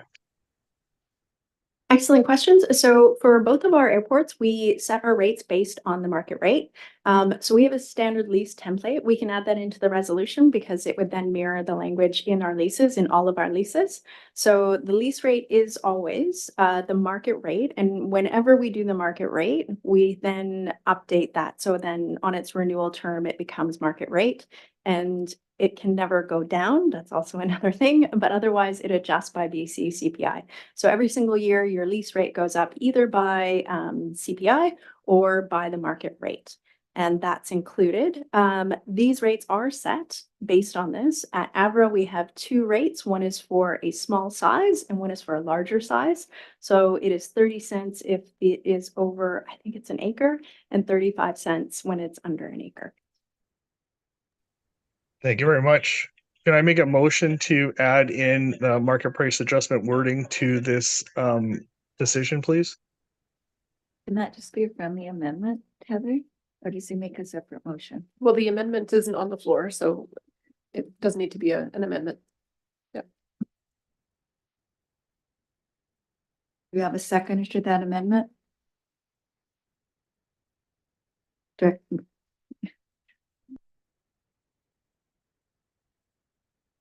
Director Roth?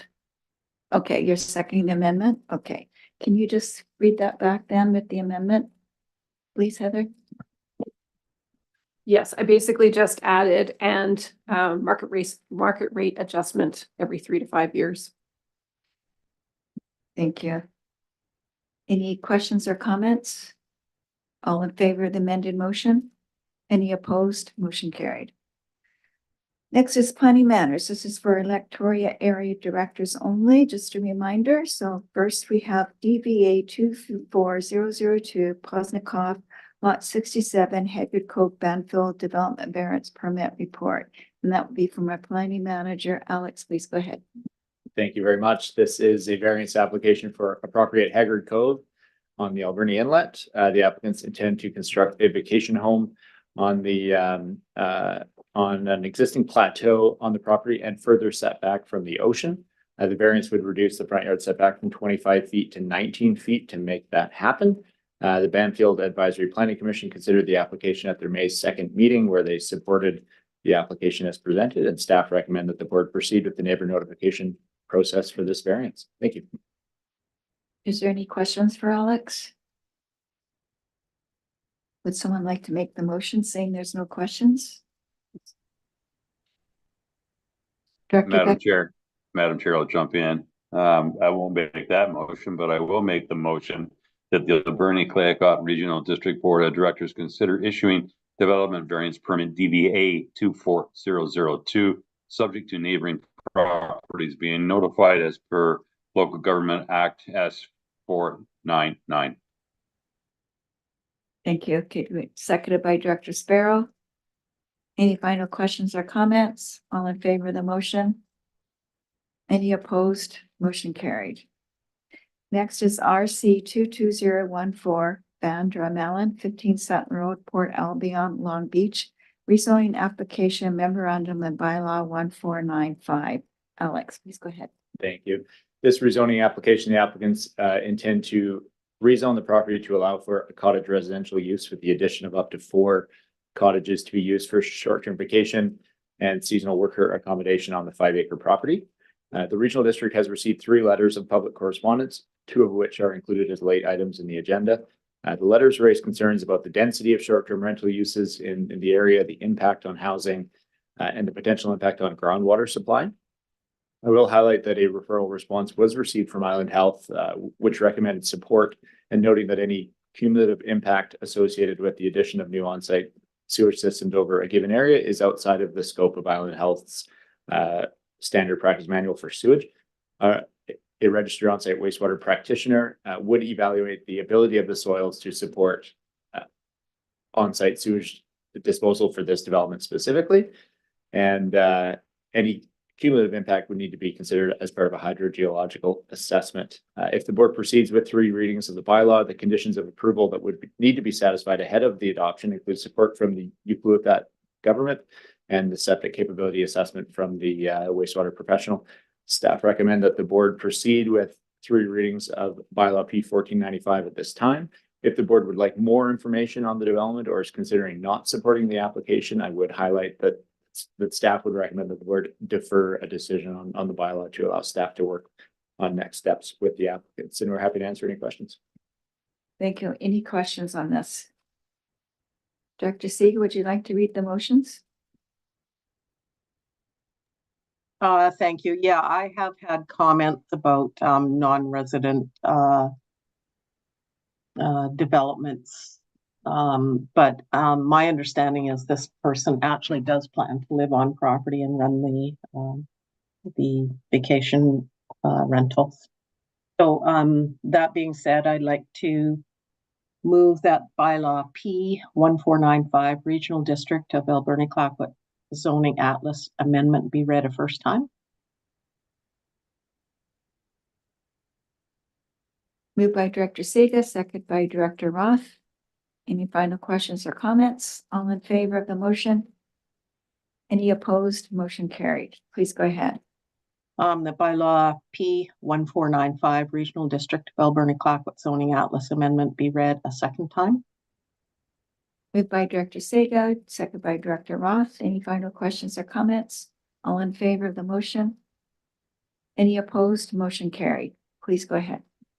That bylaw P 1495 Regional District of Alberni-Clayoquot Zoning Atlas Amendment be read a third time. Moved by Director Seeger, second by Director Roth. Final questions or comments? All in favor of the motion? Any opposed? Motion carried. Next is DVE 24003 Wilson 7250 Beaver Creek Road, Beaver Creek Development Variance Permit Report. Alex, please go ahead. Thank you very much. This is a development variance application for the property at 7250 Beaver Creek Road. We would reduce the side yard setback from 15 feet to 3 feet to allow for the construction of a 1-bay garage accessory building. The Beaver Creek APC supported this application at their meeting on April 29th, and staff recommend that the board proceed with the neighbor notification process to gather input before making a final decision. Happy to answer questions. Thank you. Any questions for Alex? Seeing none, Director Roth, would you like to make the motion, please? Sure. I move that the Alberni-Clayoquot Regional District Board of Directors consider issuing development variance permit DVE 24003, subject to neighboring properties being notified as per Local Government Act Section 499. Moved by Director Roth, seconded by Director Seeger. Any final questions or comments? All in favor of the motion? Any opposed? Motion carried. Next is RE 23011 Power and Hagen 5522 Maple Street, Beaver Creek, rezoning application memorandum and bylaw P 1494. Please go ahead, Alex. Thank you very much. This rezoning application for a property on Maple Street in the Beaver Creek area. The rezoning would allow for a cottage residential use with the addition of up to 4 rental cottages to be used as short-term vacation rentals. The regional district has received 5 letters of public correspondence on this application. 3 of these letters are included in the late agenda for the board. The letters express general opposition, noting concerns about density, noise, traffic, drainage, and the size of the proposed cottages. The staff recommendation is that the board proceed with 3 readings of the bylaw. Some of the aspects highlighted in the public notification process are technical matters that can be addressed at the building permit stage. If the rezoning proceeds, there are also outstanding conditions of approval that would need to be satisfied prior to adoption, including the submission of an updated site plan, confirmation from a wastewater professional that on-site sewage disposal can be accommodated at the full build-out, and as well as confirmation from the Beaver Creek Fire Department that the access into the development will be adequate. These items, as I mentioned, would need to be addressed prior to adoption. If the board, again, is considering not supporting the application or would like more information, staff would recommend that the board defer a decision on the bylaw to allow staff to consider next steps with the applicants. Thank you. Thank you, Alex. Director Roth? Yes, this one's different. Okay, I reviewed the engineering drawing and it contains a possible error. In the site information, it says that, and I'm quoting, there shall be a maximum density of 1 per 100 square meters of lot area. For the purpose of this section, a unit refers to both single-family dwelling and cottages, end quote. So the lot is 4,800 meters square, so the density would be 4.8 with 4 units allowed. However, the application did not take into consideration that the unit refers to both single-family dwellings and cottages. The single-family dwelling was not considered, so the maximum number of cottages should be 3. So we need to check on that. Also, the committee meeting where this plan was reviewed, the applicant talked about each cottage being 900 square feet. The maximum allowable footprint is 500 square feet, and I understand there's a provision in our bylaw that says if another floor is added, it cannot be any larger than 1/2 of the main floor. So that would mean that the maximum square footage would be 750 square feet. So I'd like that checked out. And there are 5 neighbors that have sent in formal complaints. Also, on page 2 of the planning memorandum, in the 4th paragraph, it says that the area to be rezoned to accommodate the 2-lot subdivision is designated as residential use in the Beaver Creek OCP. So I think there's something wrong there. Like, is it talking about the same application?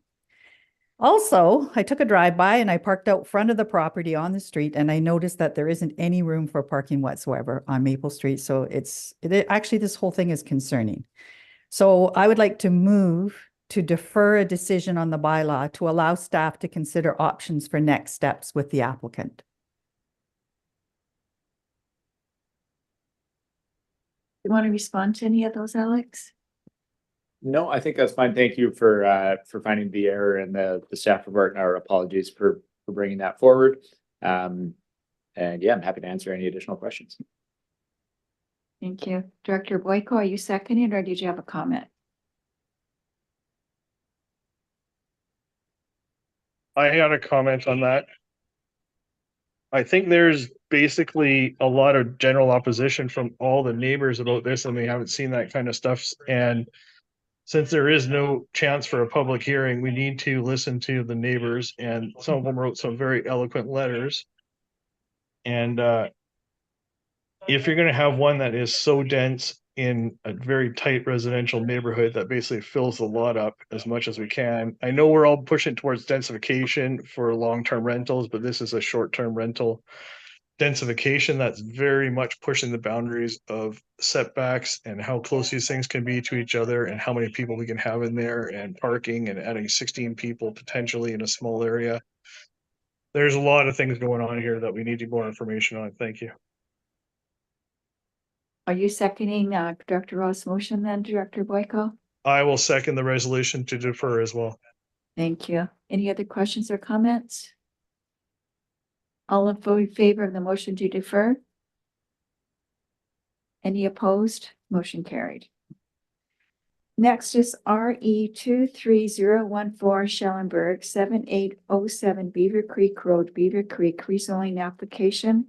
Memorandum and bylaw 1489. That will be Alex.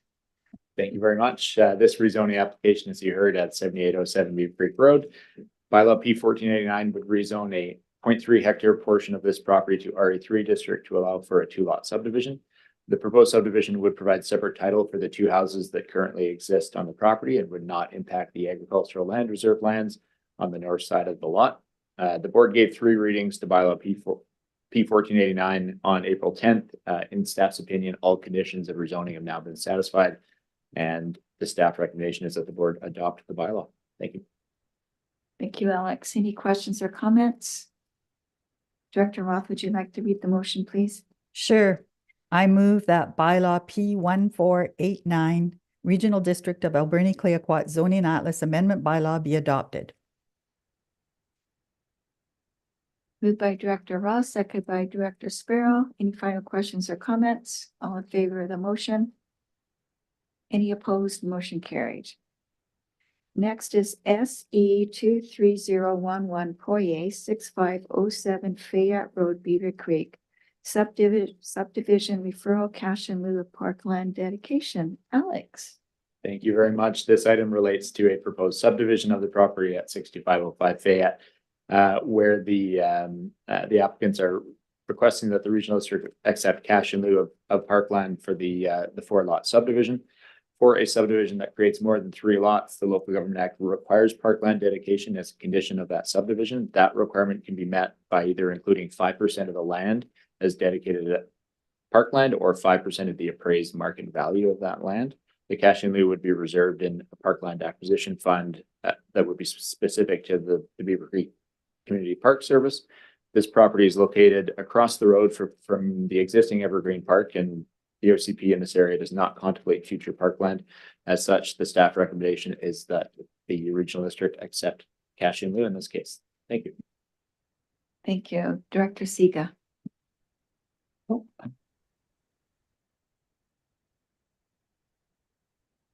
Oh, you're still muted. Unmute. There. Can you hear me now? Yes, we can. Okay. Okay. Yeah, I'm just coming from a situation where parkland was not included for 50 households. I'm always nervous now about us not ensuring that with these developments that there is consideration for schools, for transportation, and for parks. So you're saying that there isn't a need for the park? That's right. Oh, and can you explain that? Thank you. Go ahead, Alex. Sure, I'd just be happy to expand on that. Thank you very much. So the property itself was actually located directly across the road from existing parkland. The Evergreen Park was mostly undeveloped, but there's some trails and horse jumping infrastructure and all that sort of stuff on the west side of the road. This property being directly across the road from that, I don't think there's a need for additional parkland in this immediate area. And the OCP also identifies areas where future parkland would be desired, and there's a little notation on the land use maps in each of the OCPs, and there isn't one in this neighborhood. So I think with this unique circumstance, this would be one where cash in lieu would be more desirable. If it were a property that were adjacent to parkland where we could expand the size of an existing park like we did recently on one in the Squirrel Lake area, then that could be more amenable, but happy to answer any more questions. Any other questions? Director Roth, would you like to make the motion? Sure. I'll move that the Board of Directors resolve that cash in lieu of parkland equivalent to 5% of the appraised value of the property being subdivided be provided by the owner of Lot 28, District Block 108, Alberni District Plan 1439 to meet the requirements of Section 510 of the Local Government Act. Moved by Director Roth, second by Director Sparrow. Any final questions or comments? Oh, Director Sparrow? I just want clarity. So the 5% of appraised value of property is before being subdivided, that is today. So And it doesn't include the houses, just the land? That's correct, yeah. Okay. Thank you. All in favor of the motion? Any opposed? Motion carried. Next is TUP 24001 Melville 6546 Smith Road, Beaver Creek, short-term rental, temporary use permit application report. Please go ahead, Alex. Thank you very much. This is a short-term rental TUP application within the accessory dwelling unit located on the property at 65 46 Smith Road.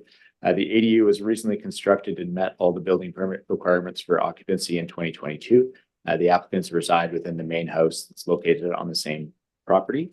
The Beaver Creek APC supported this application at their last meeting, and staff recommend that the board proceed with the public notification process to gather neighborhood input on the application. Thank you.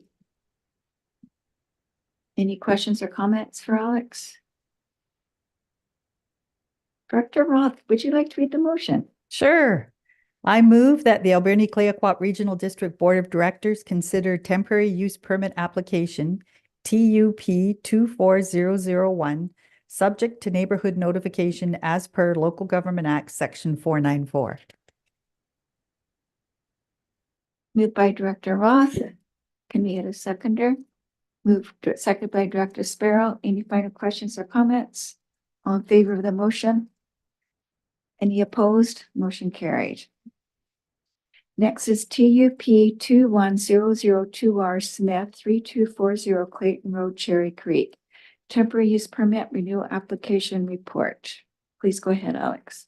Thank you very much. This application relates to the property at 3240 Clayton Road in the Cherry Creek area.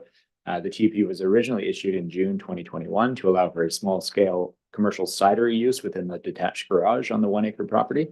The Cherry Creek cidery began operations just last year, and they are seeking a 3-year renewal on their TUP. There are no retail sales or tasting room opportunities at the property. Their license strictly allows for small scale manufacturing for sale off site.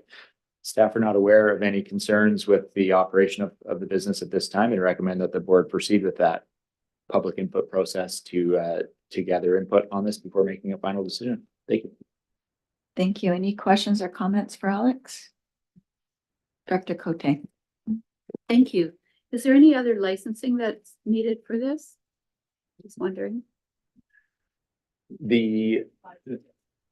Yes, thank you through the chair. The applicants have their licensing from the Liquor and Cannabis Regulation Branch already, so they do have a manufacturer's license, and I understand that a condition of that manufacturer's license is that they have either zoning or temporary use permit approval. So this is required for that.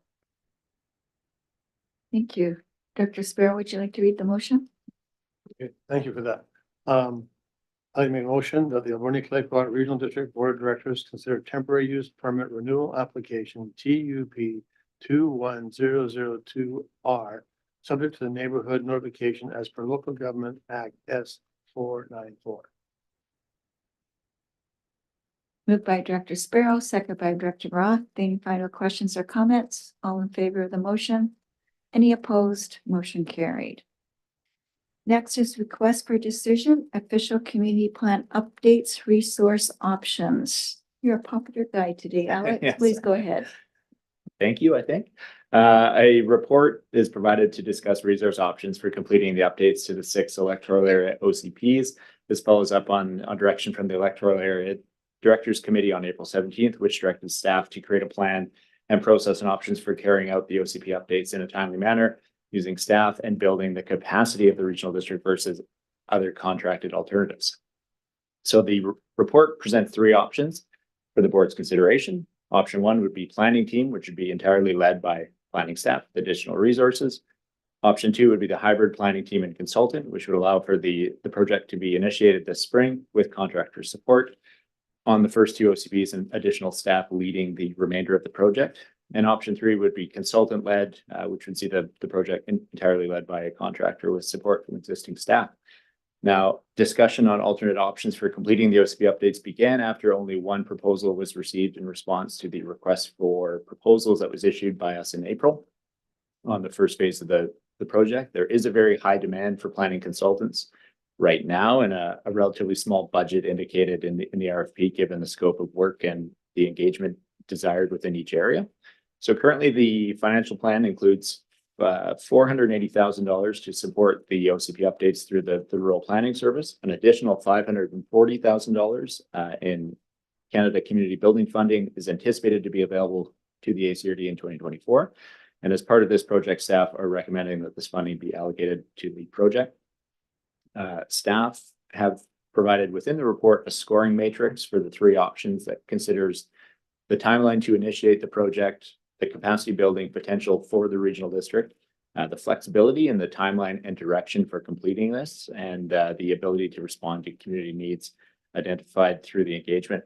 The staff recommended direction is option 2, which is the hybrid staff team and consultant support. This model would have consultant support on the first 2 OCP updates, as I mentioned, while additional staff are onboarded to support the project. The consultant support would allow the project to launch immediately following a revised request for proposal process that would be completed this spring, with planning staff ultimately taking on the project once there is capacity. The anticipated staff that would be needed to effectively complete this project in 36 months under this model would be a planning assistant and an engagement coordinator starting as soon as possible, and a junior planner that would start in June 2025. A suggested list of the tasks and the duties for those positions is included in the report. The finance section of the report includes a breakdown of the overall cost of the funding options by year. There would be no tax requisition impact for these options over the course of the project, and upon completion of the project, the staff resource costs to continue these positions would need to be funded by either a tax requisition or additional grant money being secured. I think I'll leave it at that, and we're happy to answer any questions. Thank you. Director Sparrow? I got a few questions here. So there is this one, the OCP, and then there's also the bylaws we have to do for zoning bylaws and the housing needs report. Will these 3 positions be enough to accommodate all those factors in what we're doing in the future, or are we going to add more as the years go by? Great. Appreciate that comment. So the work plan that's provided here for you would be specific to the OCP updates that we envision doing and we've been directed to do over the next 3 years. I will highlight that we do have a planner that has been working on the zoning bylaw updates that are required by legislation, the land use contracts required by legislation as well, and will be engaging on the housing needs reports as well, as those need to be completed by the end of the year. So we do have a project manager that is leading that work for us, and we anticipate that this incremental staff, sorry, would be, I've been talking a lot, would be focused solely on the OCP updates.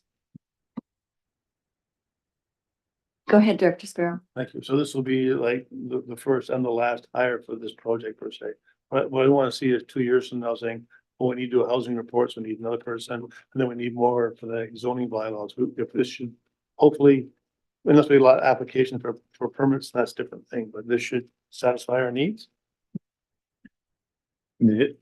This model would be the model that we would, would result in the most effective and the most all-encompassing OCP process as we know today. I mean, we could always adjust and report back to the board as we work through it. But in my view right now, I think this would set us up for, a very successful OCP update project in each of the areas, and being able to complete that within the three-year timeline as well.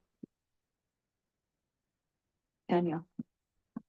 Just to add to that, yes, so the hiring of staff would give us the skill set required to also then do additional planning work later on. So the question becomes, when we're done with the OCP, what do we do with that skill set? And so that skill set applies to the housing needs and whatnot. It could be depending on, I think where Alex's caution is coming up is depending on how provincial legislation or direction changes, there may be a need for specialized areas of information. But in terms of the skill set for the outreach, facilitation, the drafting, the understanding of our planning policies, our planning infrastructure, this would be the same skill set that's then used for things like housing and zoning bylaws. Did you have any more questions, Director Sparrow? Okay. Director Roth, please go ahead. I'm curious, or maybe you could explain further the option 3. Is there grant funding available, or how would that work? So option 3 being the consultant-led project. So Yes. there would be similar funding that would fund all 3 options. I think what option 3 would look at is not adding any planning staff and having our existing staff continue to work on the applications and the day-to-day work and the housing work that we do, and then have a consultant lead and manage all aspects of the OCP updates with minimal support from our existing staff. If you look at the scoring matrix within the report, there are some drawbacks there with respect to the capacity building that we've talked about, and the flexibility as we've been meeting contractual timelines within those consultant contracts. It would allow us to initiate the project immediately, as well as the hybrid model, as well as it will take time to onboard new staff if that's the route that the regional district decides. How many staff do we have now? Is 48? Is that accurate? Daniel, do you know how many we have offhand? I think that would be accurate in terms of full-time equivalents, but I see Terry coming online. She's in her office with hopefully the paperwork in front of her. I don't know exactly, but we're between 47 and 50, counting like our Sprout Lake Marine Patrol when you figure out FTEs and all that stuff. So either 47 maybe to 50, but that's counting our FTEs, not our actual permanent staff, if that makes sense. Yeah, it's grown so much in the last 3-4 years that it doesn't seem right because the population sure hasn't grown that much. Go ahead, Daniel. Well, I think if I can go back to the last meeting that we had with the EA directors, the original report from staff was indicating the fact that if we're going to go with contracted services, then we needed the larger budget nonetheless. And the concern that was expressed by the EA committee at the time was that this would be $1 million that goes into 3 years of work that then walks out our door because it's all contracted services. And so they directed us to come back with a report on how we could achieve the same while building our internal capacity, bearing in mind that within 2 years following this OCP work, we'll be back at reinitiating similar OCP work, not the same, but similar. And so they wanted to have an idea of how we could build our resources while tackling this. And this is why you have these options within the report. I thought that, sorry, just one last thought in this, when I was involved in those discussions, that, it would be a matter of readjusting priorities too. And I don't see that. It's more about hiring people rather than looking at our workload and saying this is a priority, this is no longer a priority, and making some adjustments. That is a good point. And what we have seen, if you look at the positions required to do this work, and we touch on it in the report, but perhaps not clear enough. If we were to do this work internally and not hire any additional staff, the 3 staff that are currently committed to reviewing all applications, short-term rentals, rezoning applications, all the things that we just finished running through in the agenda, we would have to take 100% of their time and recommit it towards the OCPs, which means that we would not be able to process any applications, which is not legal under the legislation. So regardless of how we tackle this, we would need at minimum 1 staff, one new staff to take this on. And if it wasn't for the staff that we're proposing, the alternative would be a delay in reviewing new applications coming through. So, for example, if we only hired 1 new staff and we took 2 of the 3 that are processing applications that walk through the door, that would leave 1 staff only for new applications. And what you would see is what's currently an 18-month turnaround likely turn into a 36 or more months turnaround on applications, depending on how complex they are. And so we just found as staff, as we were looking at that is actually a non-starter, because already many people have expressed a concern with the amount of time it takes to process applications that walk through the door. Okay. Thank you, Director Siga, then Director Steer, then Director Cote. Go ahead, Director Siga. Thank you. I really appreciate the proposal that is being put forward in option 2.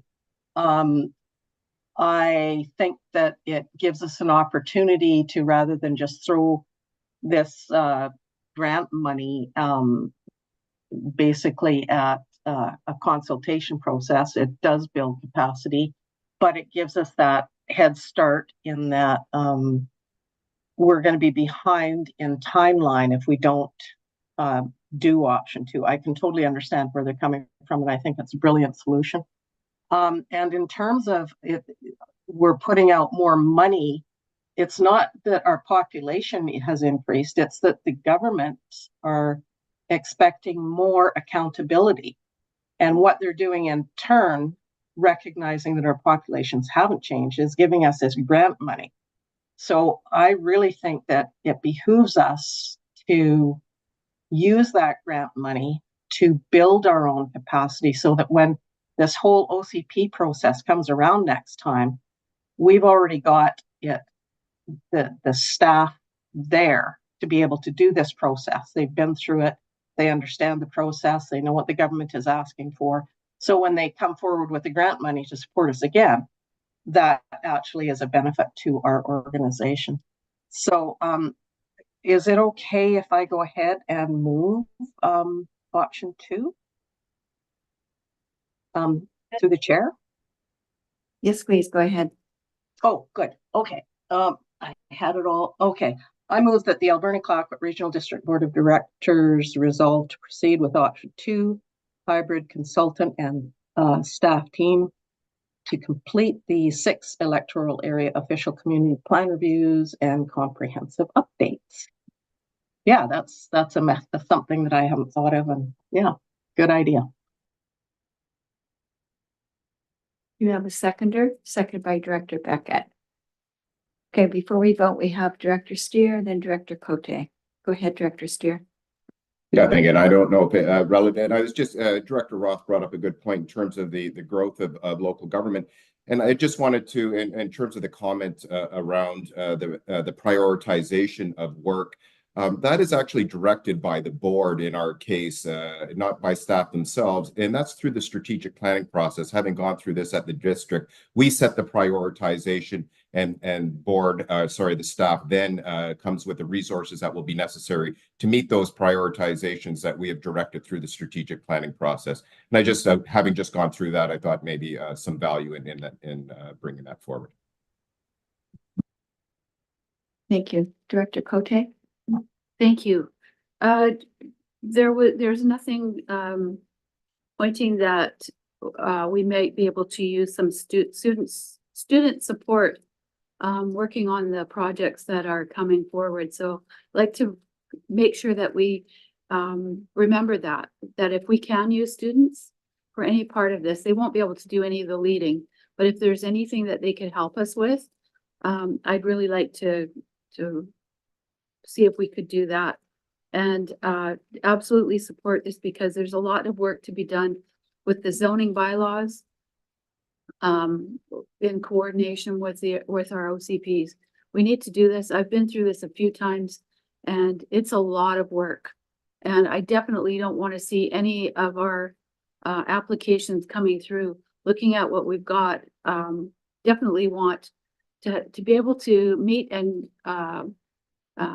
maybe even get things going faster for our communities. So that would be a great bonus for us. Thank you. Thank you, Director Boyko. Thank you, Chair. My concern is always adding staff and adding people that will be there for long periods of time, which basically is forever. We're still waiting to see a report from the planning department on current levels that are happening. Current applications, what the status is, all of them, making that public so you can check on the efficiencies of how long things are taking, whether resources are being used effectively, all those kind of good questions. Whether we need to change our priorities to shift our focus on this as opposed to other items, we need to have that discussion. But from my end, we can do 6 things that are exactly the same, that will exactly the same format, but are substantially different for each area. Figure out how to do that efficiently and pound through them, and adding a whole bunch of extra people. I don't know. We have to talk about that. Thanks. Thank you. Go ahead, Daniel. Thank you. They're good points because they certainly resonate within the community when people have questions around planning. I think what's important to remember is when we're doing this outreach work, it isn't simply enhancing what we currently have or cutting and pasting from another community.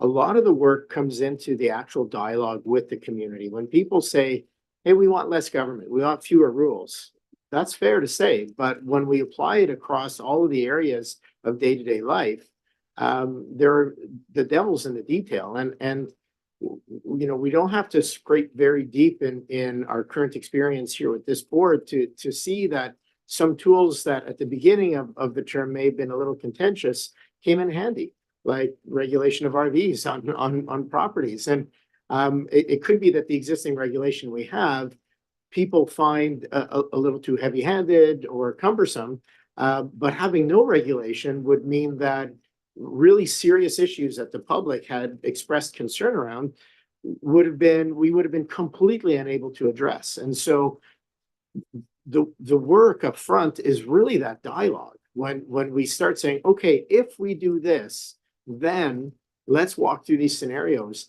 And it's having it with enough of the community so that the breadth of experiences from everyone living within the community can say, I like this new rule, or I like this new vision.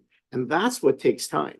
And so, and I'm not aware of any quick fix to good dialogue with the community. You either do it or you don't. And there is a much lower cost alternate to this, and that is simply putting out a survey. People who answer have their say, people who don't. And then we ram through a new OCP. But again, the experience of that is people react often violently and in large numbers when we look to approve similar things. And so I really think, given the experience we have, the best alternative is to hire the appropriate staff to do a really good job of public outreach and public dialogue, which is a two-way street and takes time. With regards to staff being forever, under status quo rules, staff, yes, of course, we look to provide certainty. We look to utilize our staff and make sure they stick around. But the reality is that we're a service-based agency, and if there is no longer a service to deliver, there's always the alternative of layoffs. And it's as unpleasant as it is, no one in the ACRD is sitting along for a free ride, and we wouldn't want to build an organization that way in the long term either. Thank you, Daniel. Any other questions or comments? Director Beckett. Thank you. I further to what Daniel just said regarding public outreach and dialogue, I'm acutely aware of the challenges associated with that process, given the work that and the good work that staff have done with respect to the Banfield sewer project. And we're about to enter into the Banfield community planning and then the OCP. The last thing I want is to not have a thorough process and engagement that provides an opportunity for everyone to have their say. That's why I supported and second the motion by Director Seega, because I don't think that this is something that existing staff can simply do off the side of their desk in a meaningful fashion. So as my friend and colleague Director Boyko would say, I would caution the board to be careful about what you wish for if we don't have the resources in place to do that job adequately and professionally. Thank you for that. Thank you. Any other questions or comments? Okay, I'll call the question. All in favor? Any opposed? I don't know if the chair gets to vote on that, but I will be opposed to it. Thank Oh, you. right, I'm sorry, I forgot. You're right. I apologize. Okay, so you're okay? Okay, so motion carried. Was that seconded? Yes, it was. Second Okay, by and Director- I was opposed to. Okay, thank you. Thank you. There is another motion. Would anyone like to make that motion?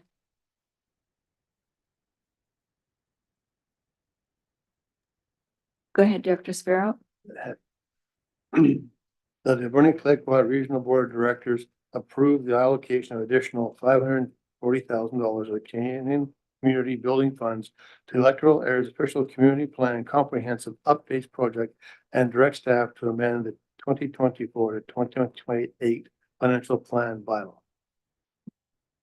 Moved by Director Sparrow, second by Director Cote. Director Boyko, you have a question or comment? Yes, thank you, Chair. I just want to ask a question to the CAO if she can hear me, but is this all of the Canadian Community Building Funds for the next while being allocated to one project that will basically take away those funding from every other project? The previous gas tax funding. Thank you. Go ahead, Terry. Thank you.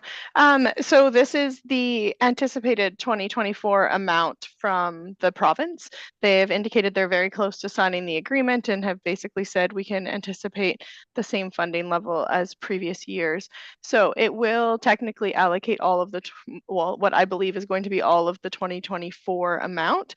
However, we are anticipating a new agreement to be signed here. They've said probably before July 1st. And at that point, I'm guessing that we are going to have multi-year kind of commitment from the federal government as to what will be coming to us moving forward. So at that point, we could talk about a cash flow. Like the planning department is not needing all of this cash in year one, but we wanted to make a commitment to the board that this could be done with the community works funds if approved, because we will have to ask UBCM to apply the funding to staff resources because they must be incremental staff resources in order to be applicable for community build funds. So once we know if we're getting more money or how much we're getting in 2025 and 2026, we could then reallocate it from a cash flow basis to assign other projects to it at that time. So it's kind of a waiting game. Thank you for the clarification, Terry.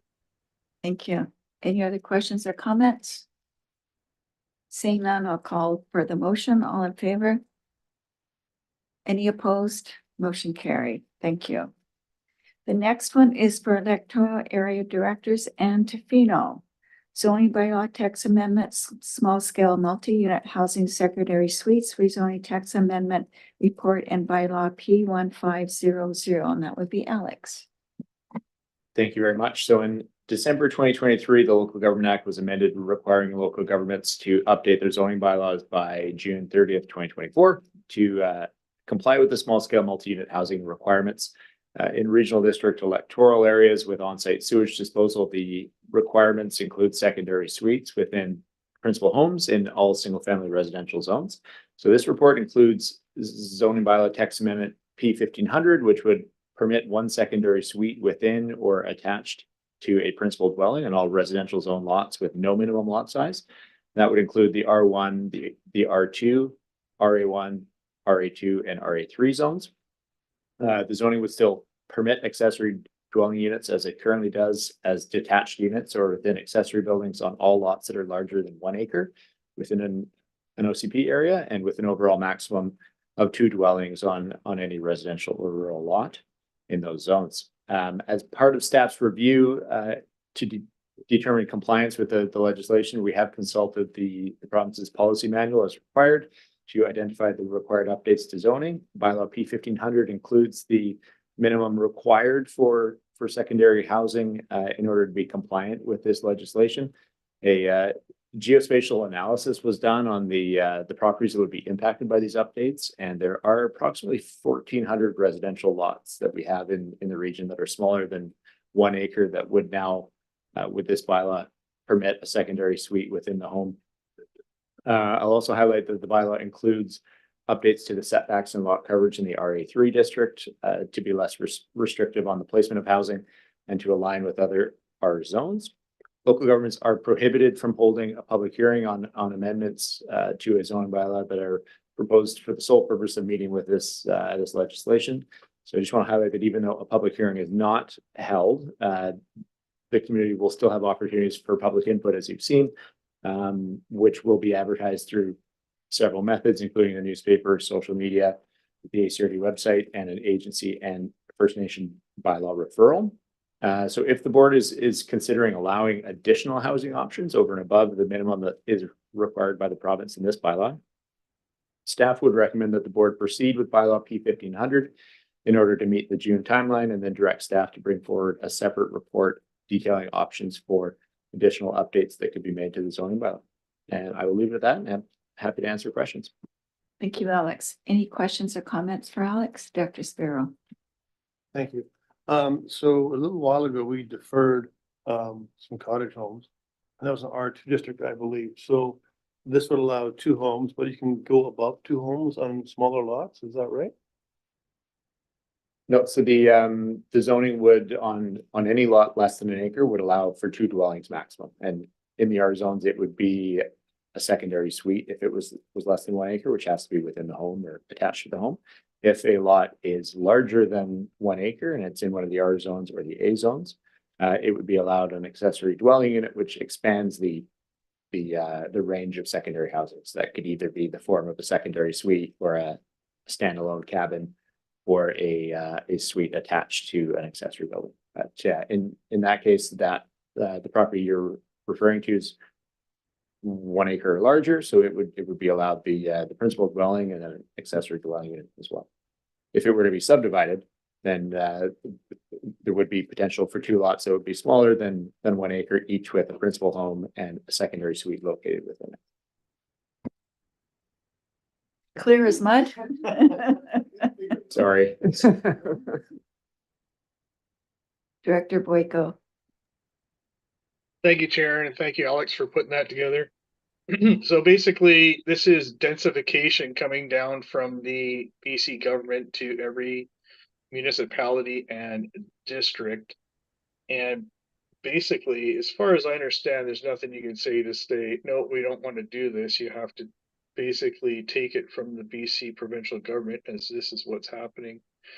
That being said, we need to be very clear on what is considered a dwelling unit, because there's lots of people running around doing lots of different things that are tiny houses that are not in the BC building code yet, but might be, but are allowed in some areas, but not in other areas.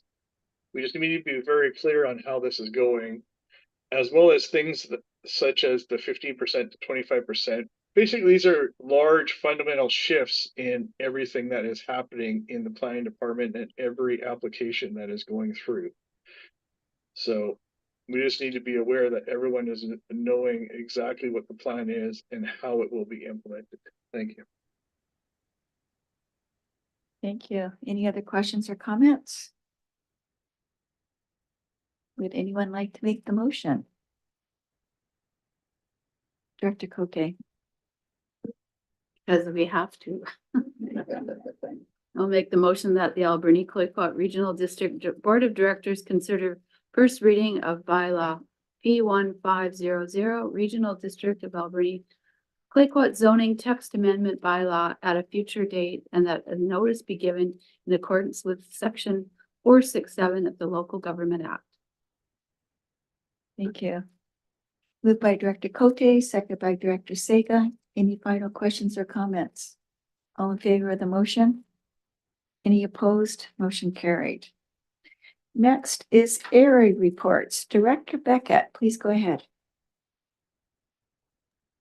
Thank you.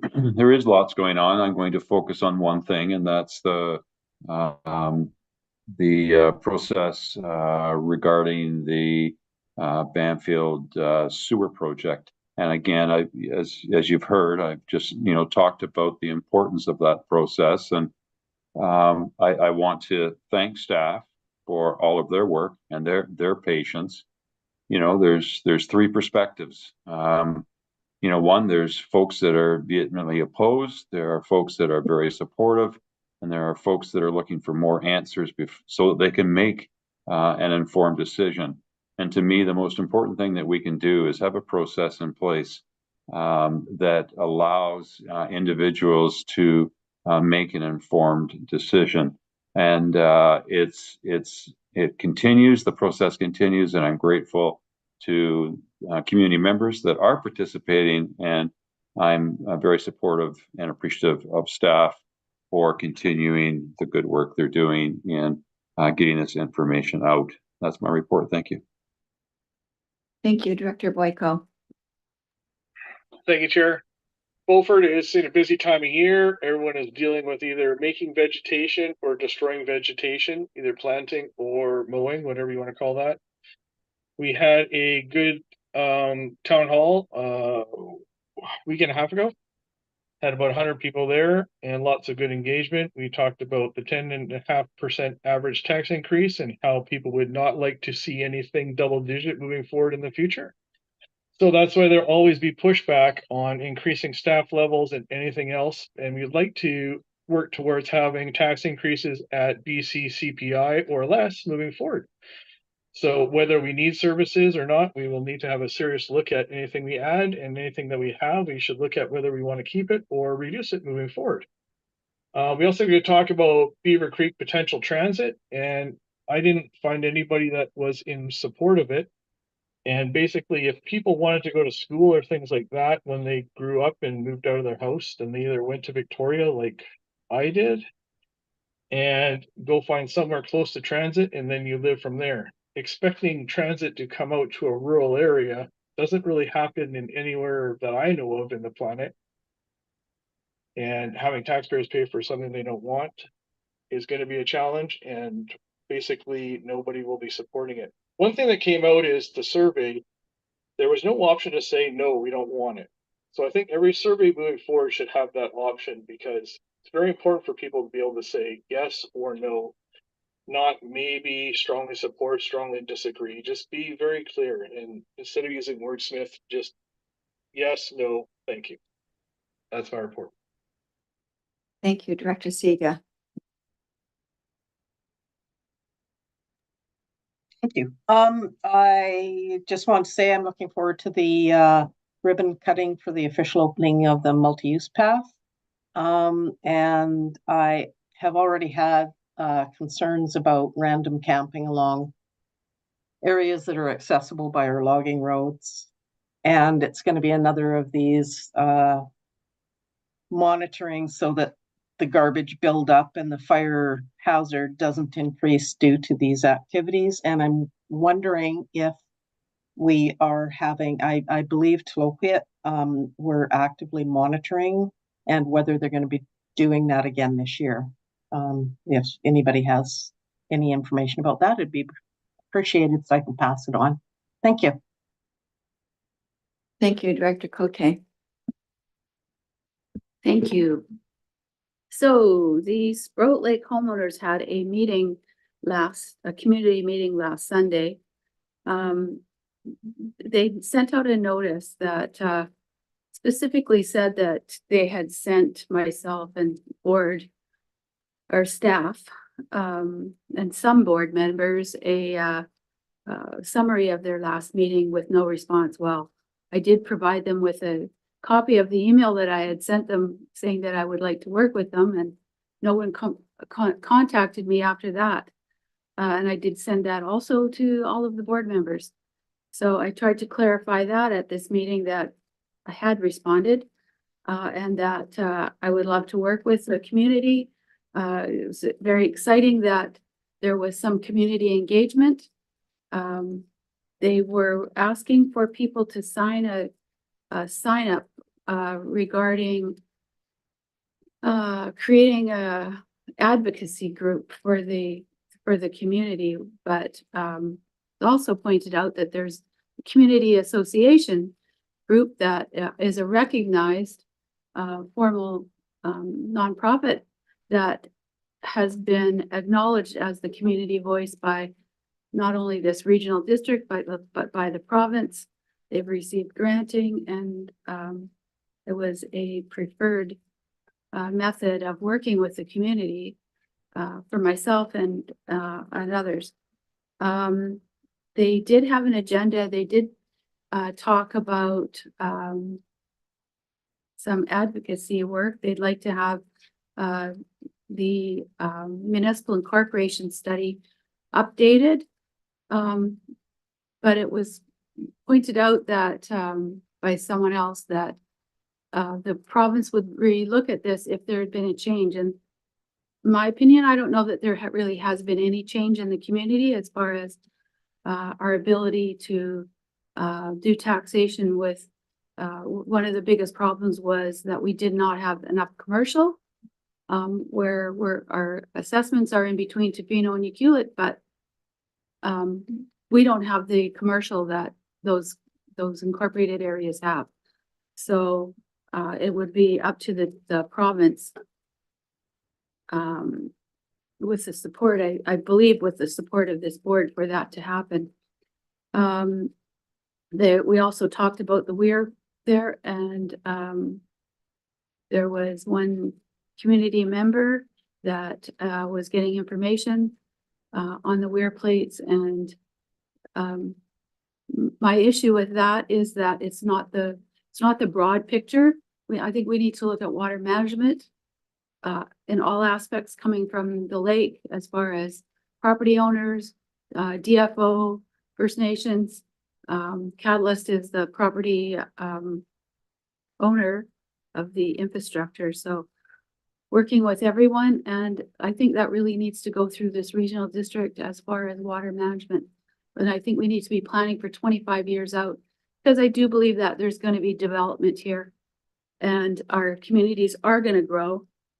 And, you know, I believe that transit is one of the options that could help for climate action change to reduce greenhouse gases, and seeing how the Tofino bus to Ucluelet is going through rural community, First Nations. I think that it's going to show us the way that it can work for our communities. Might not happen for today, but once people see the option, and I have heard from people at the lake that are opposed, but I have also heard from people who are in favor. So this is since the last meeting that I've been here even, and there is a study happening, and I think that that's the fair and safe way to go about, where everybody's voice can be heard.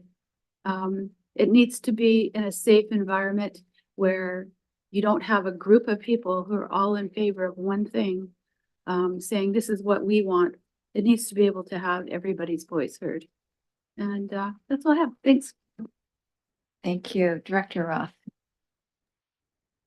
Yeah, I just wanted to say that Director Boyko covered everything pretty much that went on at our town hall meeting. It really was well attended. Lots of good information came forward. We were given lots of good direction. And that's probably everything. Thank you. Thank you, Director Sparrow. Thank you for that. I didn't have a town hall meeting this last little while. I'm not going to for a little while because right now we have the conversion study going on in Cherry Creek, and the water board had their AGM. So I'll talk about the water board's AGM. There were 26 people in attendance of the AGM for Cherry Creek Water Board held on April 18th, 2024, out of a population of 2,000. From the water side, the consultant was not present at the AGM, and he's waiting for more information from the water board to get a better understanding of the cost of the new water treatment plant would be. The cost numbers from the first presentation that he made were generic, and the water board wanted more detailed numbers to present to the public. They thought they'd get a better deal. Only 65 people in Cherry Creek answered a survey for conversion, which is less than 3%. So Think about that for a second. This is gonna affect their tax in 20, 30 years. 3%. The water board stated that VHA had accepted their proposal for a water treatment plant, and the water board is now finishing their plant layout, design, and road access agreements. On the fire hall side, a vote was held for the new fire hall that was not a referendum. It was a show of support for borrowing the fire hall as much to work and may not work for a regional district. So a fire hall in Dashwood is gonna cost 6.4 million, and Cherry Creek Water Board admitted their 2 million will not be their final cost. The plan to build is to build as far as they can with the money that they have and then build as funds become available. They hope to start the build in the summer. And I asked the water board, they tell the community what the price of the building would be if they got a building permit from the ACRG to get a second opinion on the cost. The proposed fire hall does not have a clean room, so Cherry Creek would become a regional service. That hall would have to be upgraded to meet the same standard that the other rural valley fire departments have aspired to, which we did just a few months ago. There was a number of $10 million that came from the board, stated that was a possible loan amount, and I don't know if the loan amount would be the water treatment plant alone or the water treatment plant and the 2 million for the fire. And right now, the area around the watershed is being logged. And that's my report. Thank you. City of Port Alberni. The first section in the Connect the Keys pathway is in the process of being paved, and the other sections are scheduled to be paved over the summer months. Light standards have been installed, and there is a couple of panic buttons installed, but I'm not sure where those are, but they are in case you need help while you're on the trail. And landscaping and trees will be planted after all the paving is in place. So it's very exciting. We have a ribbon cutting. I'll make sure I invite everyone on the board. Thank you. Director McEwen. Oh, I did. Director Steers, sorry, you're first. Yeah, great. Thank you. For your name. Yeah. Just a quick one here. Our third reading of our financial plan bylaw was read. Finally, we got our wildlife attractant bylaw, which had to go to the ministry for approval. Long story, but finally got there. So we've got that done.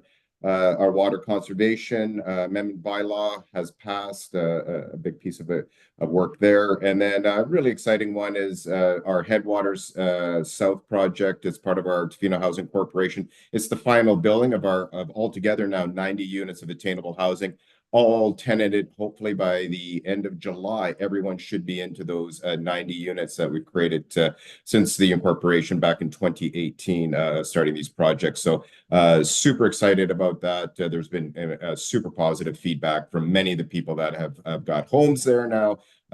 So yeah, I thought I'd share that with the board. Thank you, Director McEwen. Thank you. I'll keep it short. I'm running late for a chamber event here.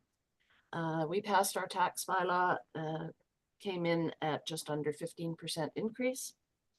But we are putting $1 million away this year and for the next 4 years for capital reserves to repair our infrastructure. We've got a committee of the whole meeting coming up on Monday, which will be a housing workshop with our planning department. We have a meeting with Josie Osborne next Friday, the 17th. She'll be in town. And and I look forward to hosting everybody at the next ACRD meeting, which is going to be held here in Ucluelet at the community center. So that's going to be exciting. I hope some of you come out for that. Thank you. Looking forward to coming and seeing you. Next is Director Johnson. Please go ahead. I'm not sure if I reported out on this. We have our Director of Operations. She's been, we've had her about a month now, so it's all going well. So we're just plugging along. Thank you. Next is Director Coots.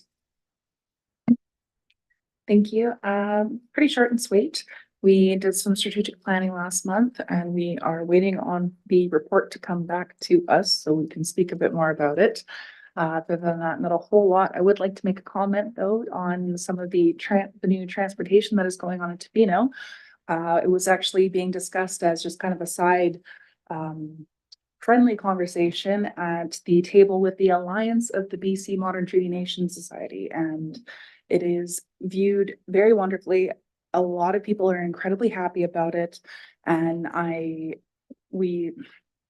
there was quite a few directors who had spoken on the now ever-changing safety that has been added with it, because there was huge mass amounts of populations that were walking along those highways to get from varying different places, as we all know. So it was quite amazing, and they put their hands up to us for all the hard work that we did. Thank you. That's awesome. Thank you so much. Can I get a motion that the Board of Directors receive the area reports? Moved by Director Sparrow, second by Director Coots. All in favor? Any opposed? Motion carried. No unfinished business. Next is late business. I normally wouldn't do this, but because I chaired that meeting, I recently saw a Facebook post and I wanted to respond to it. So please bear with me for a moment. Recently on a Facebook post, Director Robb posted, quote, "Sprout Lake decided that Beaver Creek should have a full-time paid fire chief," unquote. And would just like to clarify to the public that the director from Sprout Lake did not make that decision. The decision to add additional staff was a board decision where each member of the board had a vote on that decision. Even though a director may not be from that area, all decisions are based on how the outcomes will affect that community. In this particular case, the continued fire coverage and protection services for the residents of Beaver Creek, led by an experienced fire chief, was paramount in that decision-making. I would also like to note that all directors vote on matters that directly affect other areas. This is the governance model that the board follows. I realize that each director is deeply committed to their area, and we all want prosperity and well-being for all citizens of the entire region. But I hope in the future that all directors will adhere to the code of conduct we all helped to write and voted on to follow. Being respectful is one of the guiding principles of this document and is mentioned many times throughout the document. We do have a few new directors, so it may be beneficial to have a review of our code of conduct, and would also suggest inviting the alternates to review of the code of conduct. Daniel is currently working to schedule the dates on when the consultant and working on dates with the consultant to come and work with us. This will help everyone to explore better ways to express our views and voice our opinions. Director Cote, because this is directed at you, did you have anything that you wanted to add? I do, actually. This is not the only negativity that's been directed at myself by board members, certain board members. I think that my name has come up quite a few times. I do not follow social media for health reasons because it's negative. I've been advised by legal counsel as well, just not to engage with social media. And it is very hurtful. We're all human beings at this board table and we should be given respect that we deserve.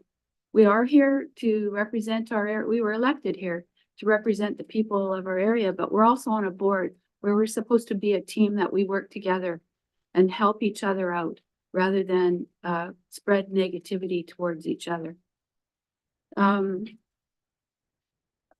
So I've heard that my name or whatever has been mentioned at other meetings. People who have that live in Sprout Lake have actually contacted me and said, "Oh, did you see what was, said about you and why aren't you doing this?" And I've explained how I have been practicing my support for my community over the past 18 years. This is my 6th term. So it's putting me on the defensive, and I'm really taking it with a grain of salt. I have to realize that it's people talking, and anonymous is probably the worst person out there. But I also at Sunday meeting, Colin McClellan was there, and challenged me during the meeting. Said that, you know, asked me why I was opposed to everybody having their own OCPs, and I corrected him and said everybody does have their own OCPs, and that, but the zoning is different. You know, if we have didn't want to get into it, so I stopped him and I said, I don't have to answer this. I don't have to answer you. And you know, there was some unfavorable activity by Mr. McClellan and others in the group, but it's like a gang mentality. All of a sudden, it's like people just want to strike out at people. And, you know, the ACRD is our friend. They're our staff. There are the people that support what this board wants to get for our communities. And it's just very sad to see the way that, you know, things are turning out, and how there is community members that are saying, you know, it's the ACRD is so terrible, and, you know, ramming things forward. And really they're directed by our board. It's very discouraging to me. And I did, you know, I was surprised because Colin actually sent me an email to apologize to me. I haven't responded to him yet because I'm not quite sure how to respond, because what he did was very disrespectful. And I'm grateful that he did apologize, but there's been other times when I've been told and have actually seen that he's written things about me on Facebook, social media. So I will respond to him, but I'd rather do it in person rather than an written email, and talk to him as two human beings talking to each other face to face and saying, you know, saying how I feel. And I'd really like to see the board have a full complement of directors actually sitting around the table and being able to candidly talk to each other and see how we're all being affected. I don't know how Colin is being affected by others. Maybe he's being disrespected also. I have no idea. I will not go on social media, but I do emails, and I do phone calls, and I do copies. So that's the way I work. And I'm hoping that as a board, we realize how it works, that decisions that are made by this board are made by the board, not by any one director. I don't think I have that influence over to hypnotize everybody to vote the way I want, but and we have great discussion, and that's great. But to be able to walk away after a conversation where we've disagreed and still be able to go forward with respect for each other is so important. And this conversation is not, you know, just at our table. It's happening all over. I was president of AVICC. That's why I got this pin made, was to talk about inclusion and the great work that we're doing with First Nations, and recognizing that people are all different, and they're, you know, everybody's needs need to be met. UBCM is also facing the same thing. All politicians across Canada and elsewhere, I'm seeing, you know, other people are quitting because they just can't take the pressure anymore of the distrust and the disrespect that's coming forward. So you know, we have to start somewhere, and my door is always open. I want to work with everybody, no matter who it is. I think that we need to get stronger in this area. I hope that we can. Thanks. Thank you, Director Roth and Director Sega. Yeah, I'd like to note that it's part of the official record that Director Cote made the motion to hire a full-time fire chief in Beaver Creek, and that's a fact. And in that post that I made, I shouldn't have used the word decision. I should have used the word motion because that's the truth. Thank you. Thank you, Director Siga.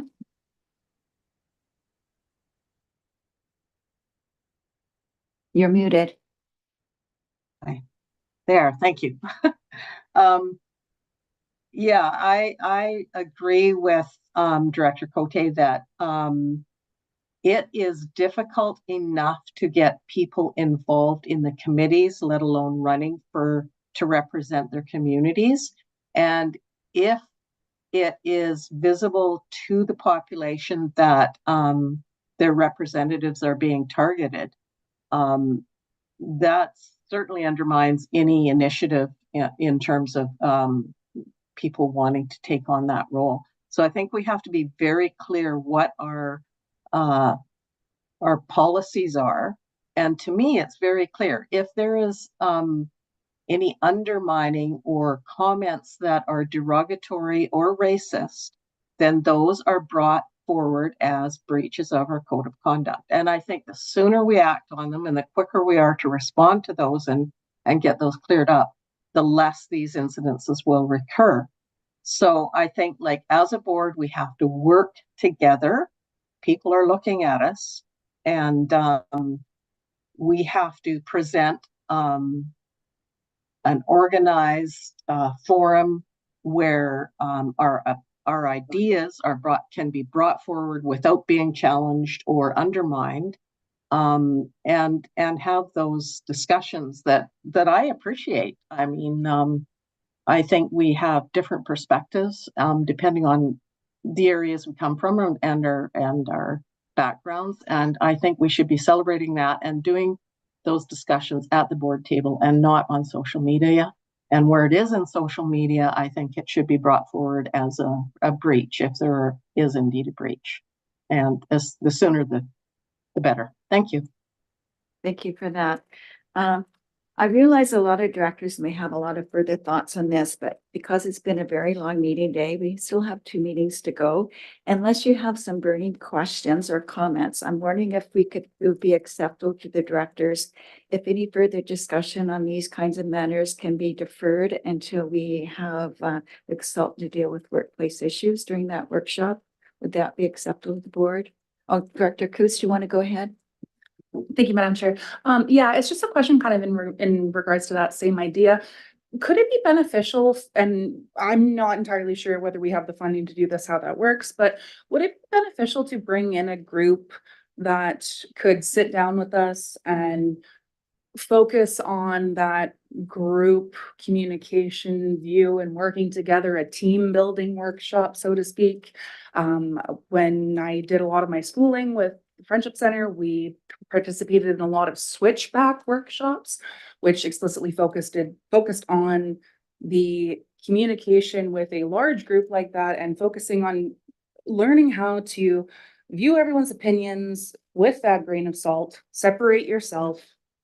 And it just is that a possibility of something that we could look into? Thank you. Did you write that down, Danielle? I made notes, and yes. Thank you for that suggestion. I think that's a great suggestion. So if that's okay, everybody, then we'll move on, and then we'll have lots of discussion on this when we work with the consultant group, and then we'll have lots of issues to talk about. So next is question. Can I make one more point here? Yeah, go ahead. We've had a lot of in-camera discussions. Like, wouldn't this normally be something we would bring in camera? Because there was really a lot more sides to this story. It's not just a real simple 1 and 2 sides, 3-side thing. It's much deeper than this. Thank you. I did talk to Daniel about if it would be an in-camera discussion, and because it's on Facebook, it's already in the public, so it cannot go into camera then. Oh, okay. So then we should bring all the other stuff out of in-camera. Thanks. Question period. Is there any questions online, Heather? There is actually, there are no responses in email, and there's nobody in the audience, but there was one comment received. Before I read that out, I just wanted to advise that we're getting very close on quorum. I believe we have 9 members because Marilyn just left. So just if the rest of the board can remain on, that would be appreciated. The comment received came in at 2:04 p.m. from Mike Lasowski. The airstrip is losing $300,000 per year. Someone should be responsible for this loss and should be reprimanded for this. This needs to be corrected and start generating income to cover this loss. Thunder in the Valley is the best bet for this. And that's the end of the questions. Thank you. Thank you, Heather. Okay, can I get a motion to recess the regular Board of Directors meeting in order to conduct the Regional Hospital District meeting? Moved by Director Coots, seconded by Director Cote. All in favor? Any opposed? Motion carried.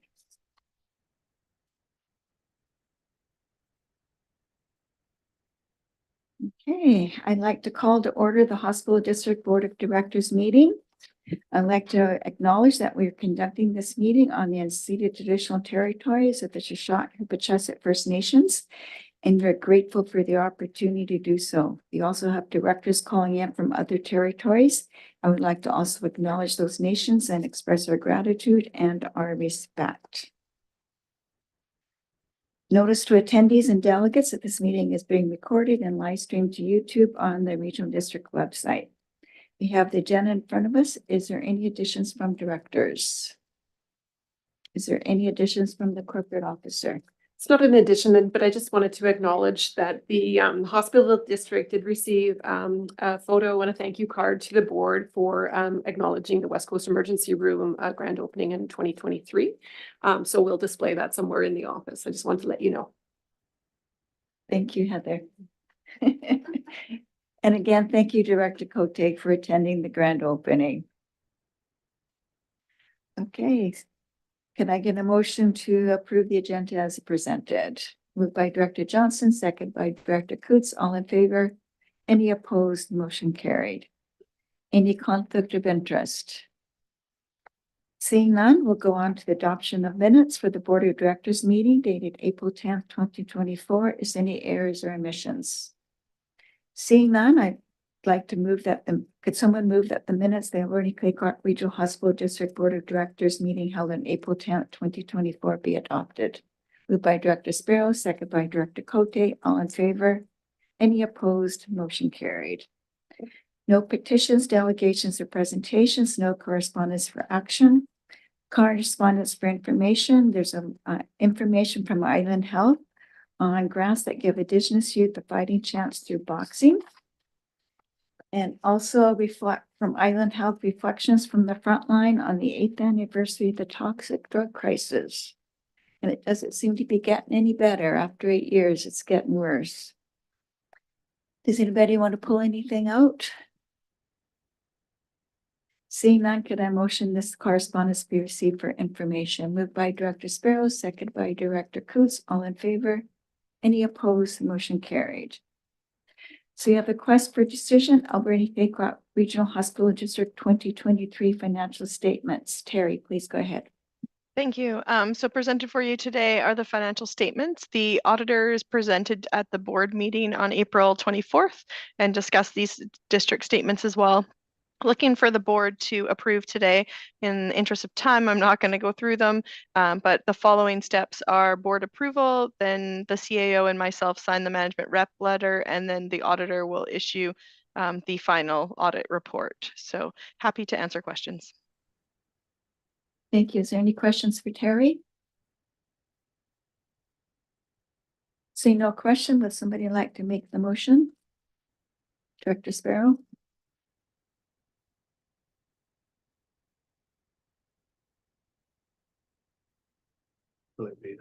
Okay.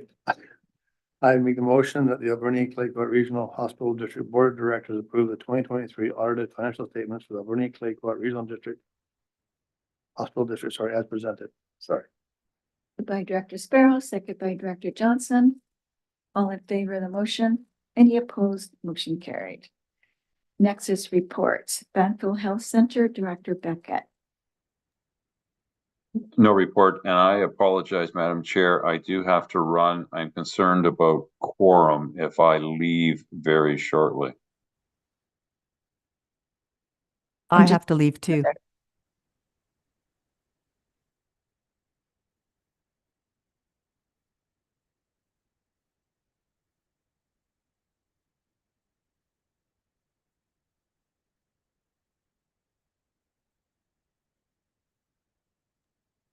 Okay, so we're going to close the meeting in about 6 minutes, Director Beckett, because 2 people have to leave.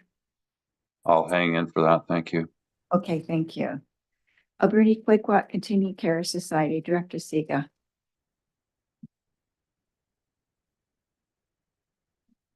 No report. No report, thank you, sir. West Coast Native Healthcare Society, Director Cote. No report. Tofino General Hospital, Director Steer. Oh, he's gone. Okay, so no report. Alberni Quaquat Health Network, Director Cote.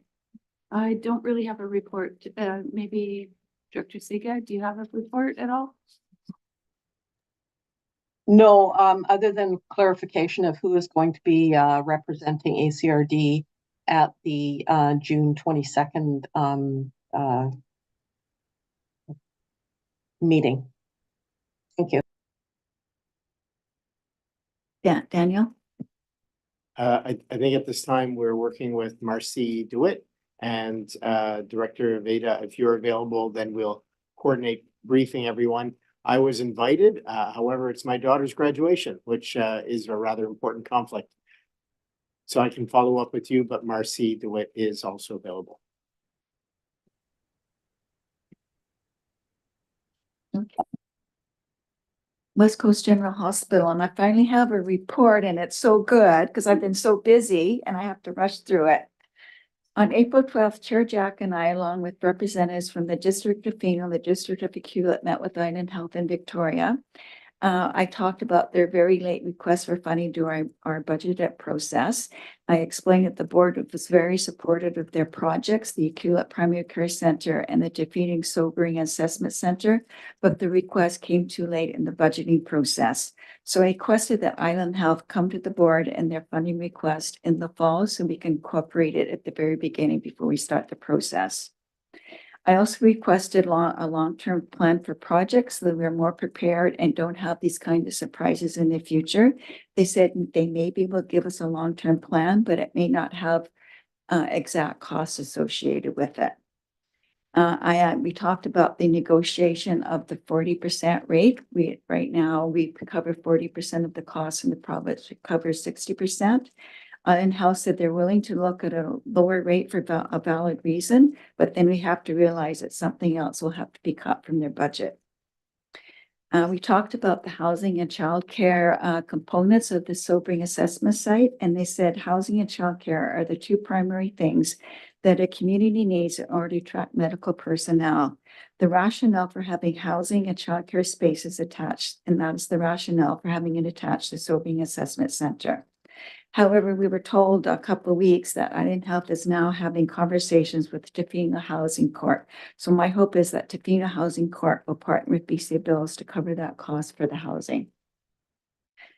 And then on April 17th, I attended a community meeting with Island Health in Tofino. It was extremely eye-opening for me to listen to the challenges that residents face every single day in that community on the West Coast when it comes to accessing healthcare. And on April 29th, Daniel and I attended a regional meeting with Island Health along with other chairs and CAOs. It was a sharing of information throughout the island of challenges that communities are currently facing and things that are working well. Island Health talked about projects they're currently working on, such as the Cancer Center in Nanaimo and the new hospital build in Cowichan. And on May the 2nd, I attended a West Coast General Hospital celebration saying thank you to its donors, and also want to thank Dr. Boyko and Dr. Sparrow for also attending. Can I get a motion that the Regional Hospital Board of Directors receive reports A through G? Moved by Director Coots, second by Director Sparrow. All in favor? Any opposed? Motion carried. Can I get a motion to adjourn? Moved by Director Code, second by Director Sparrow. All in favor? Any opposed? Motion carried. So then we just close during the meeting and we do the in-camera the next time. Isn't there an in-camera item that is very time sensitive? Alex does have a timely matter in camera. Director Beckett, are you able to hang on a couple more minutes? Yeah, okay, thank you. Okay, please go ahead. Okay, move to go back to in camera. Moved by Director Coates, second by Director Sparrow. All in favor? Any opposed? Motion carried. Sorry about that. I'm trying to talk fast. That's okay. We just need to read the reasons to go in camera on the regular agenda. Here I am. Motion to close the meeting to public as per the Community Charter, Sections 92B, the consideration of information received and held in confidence relating negotiations between the regional district and a provincial government or the federal government or both, or between a provincial government or the federal government or both and a third party. So we've already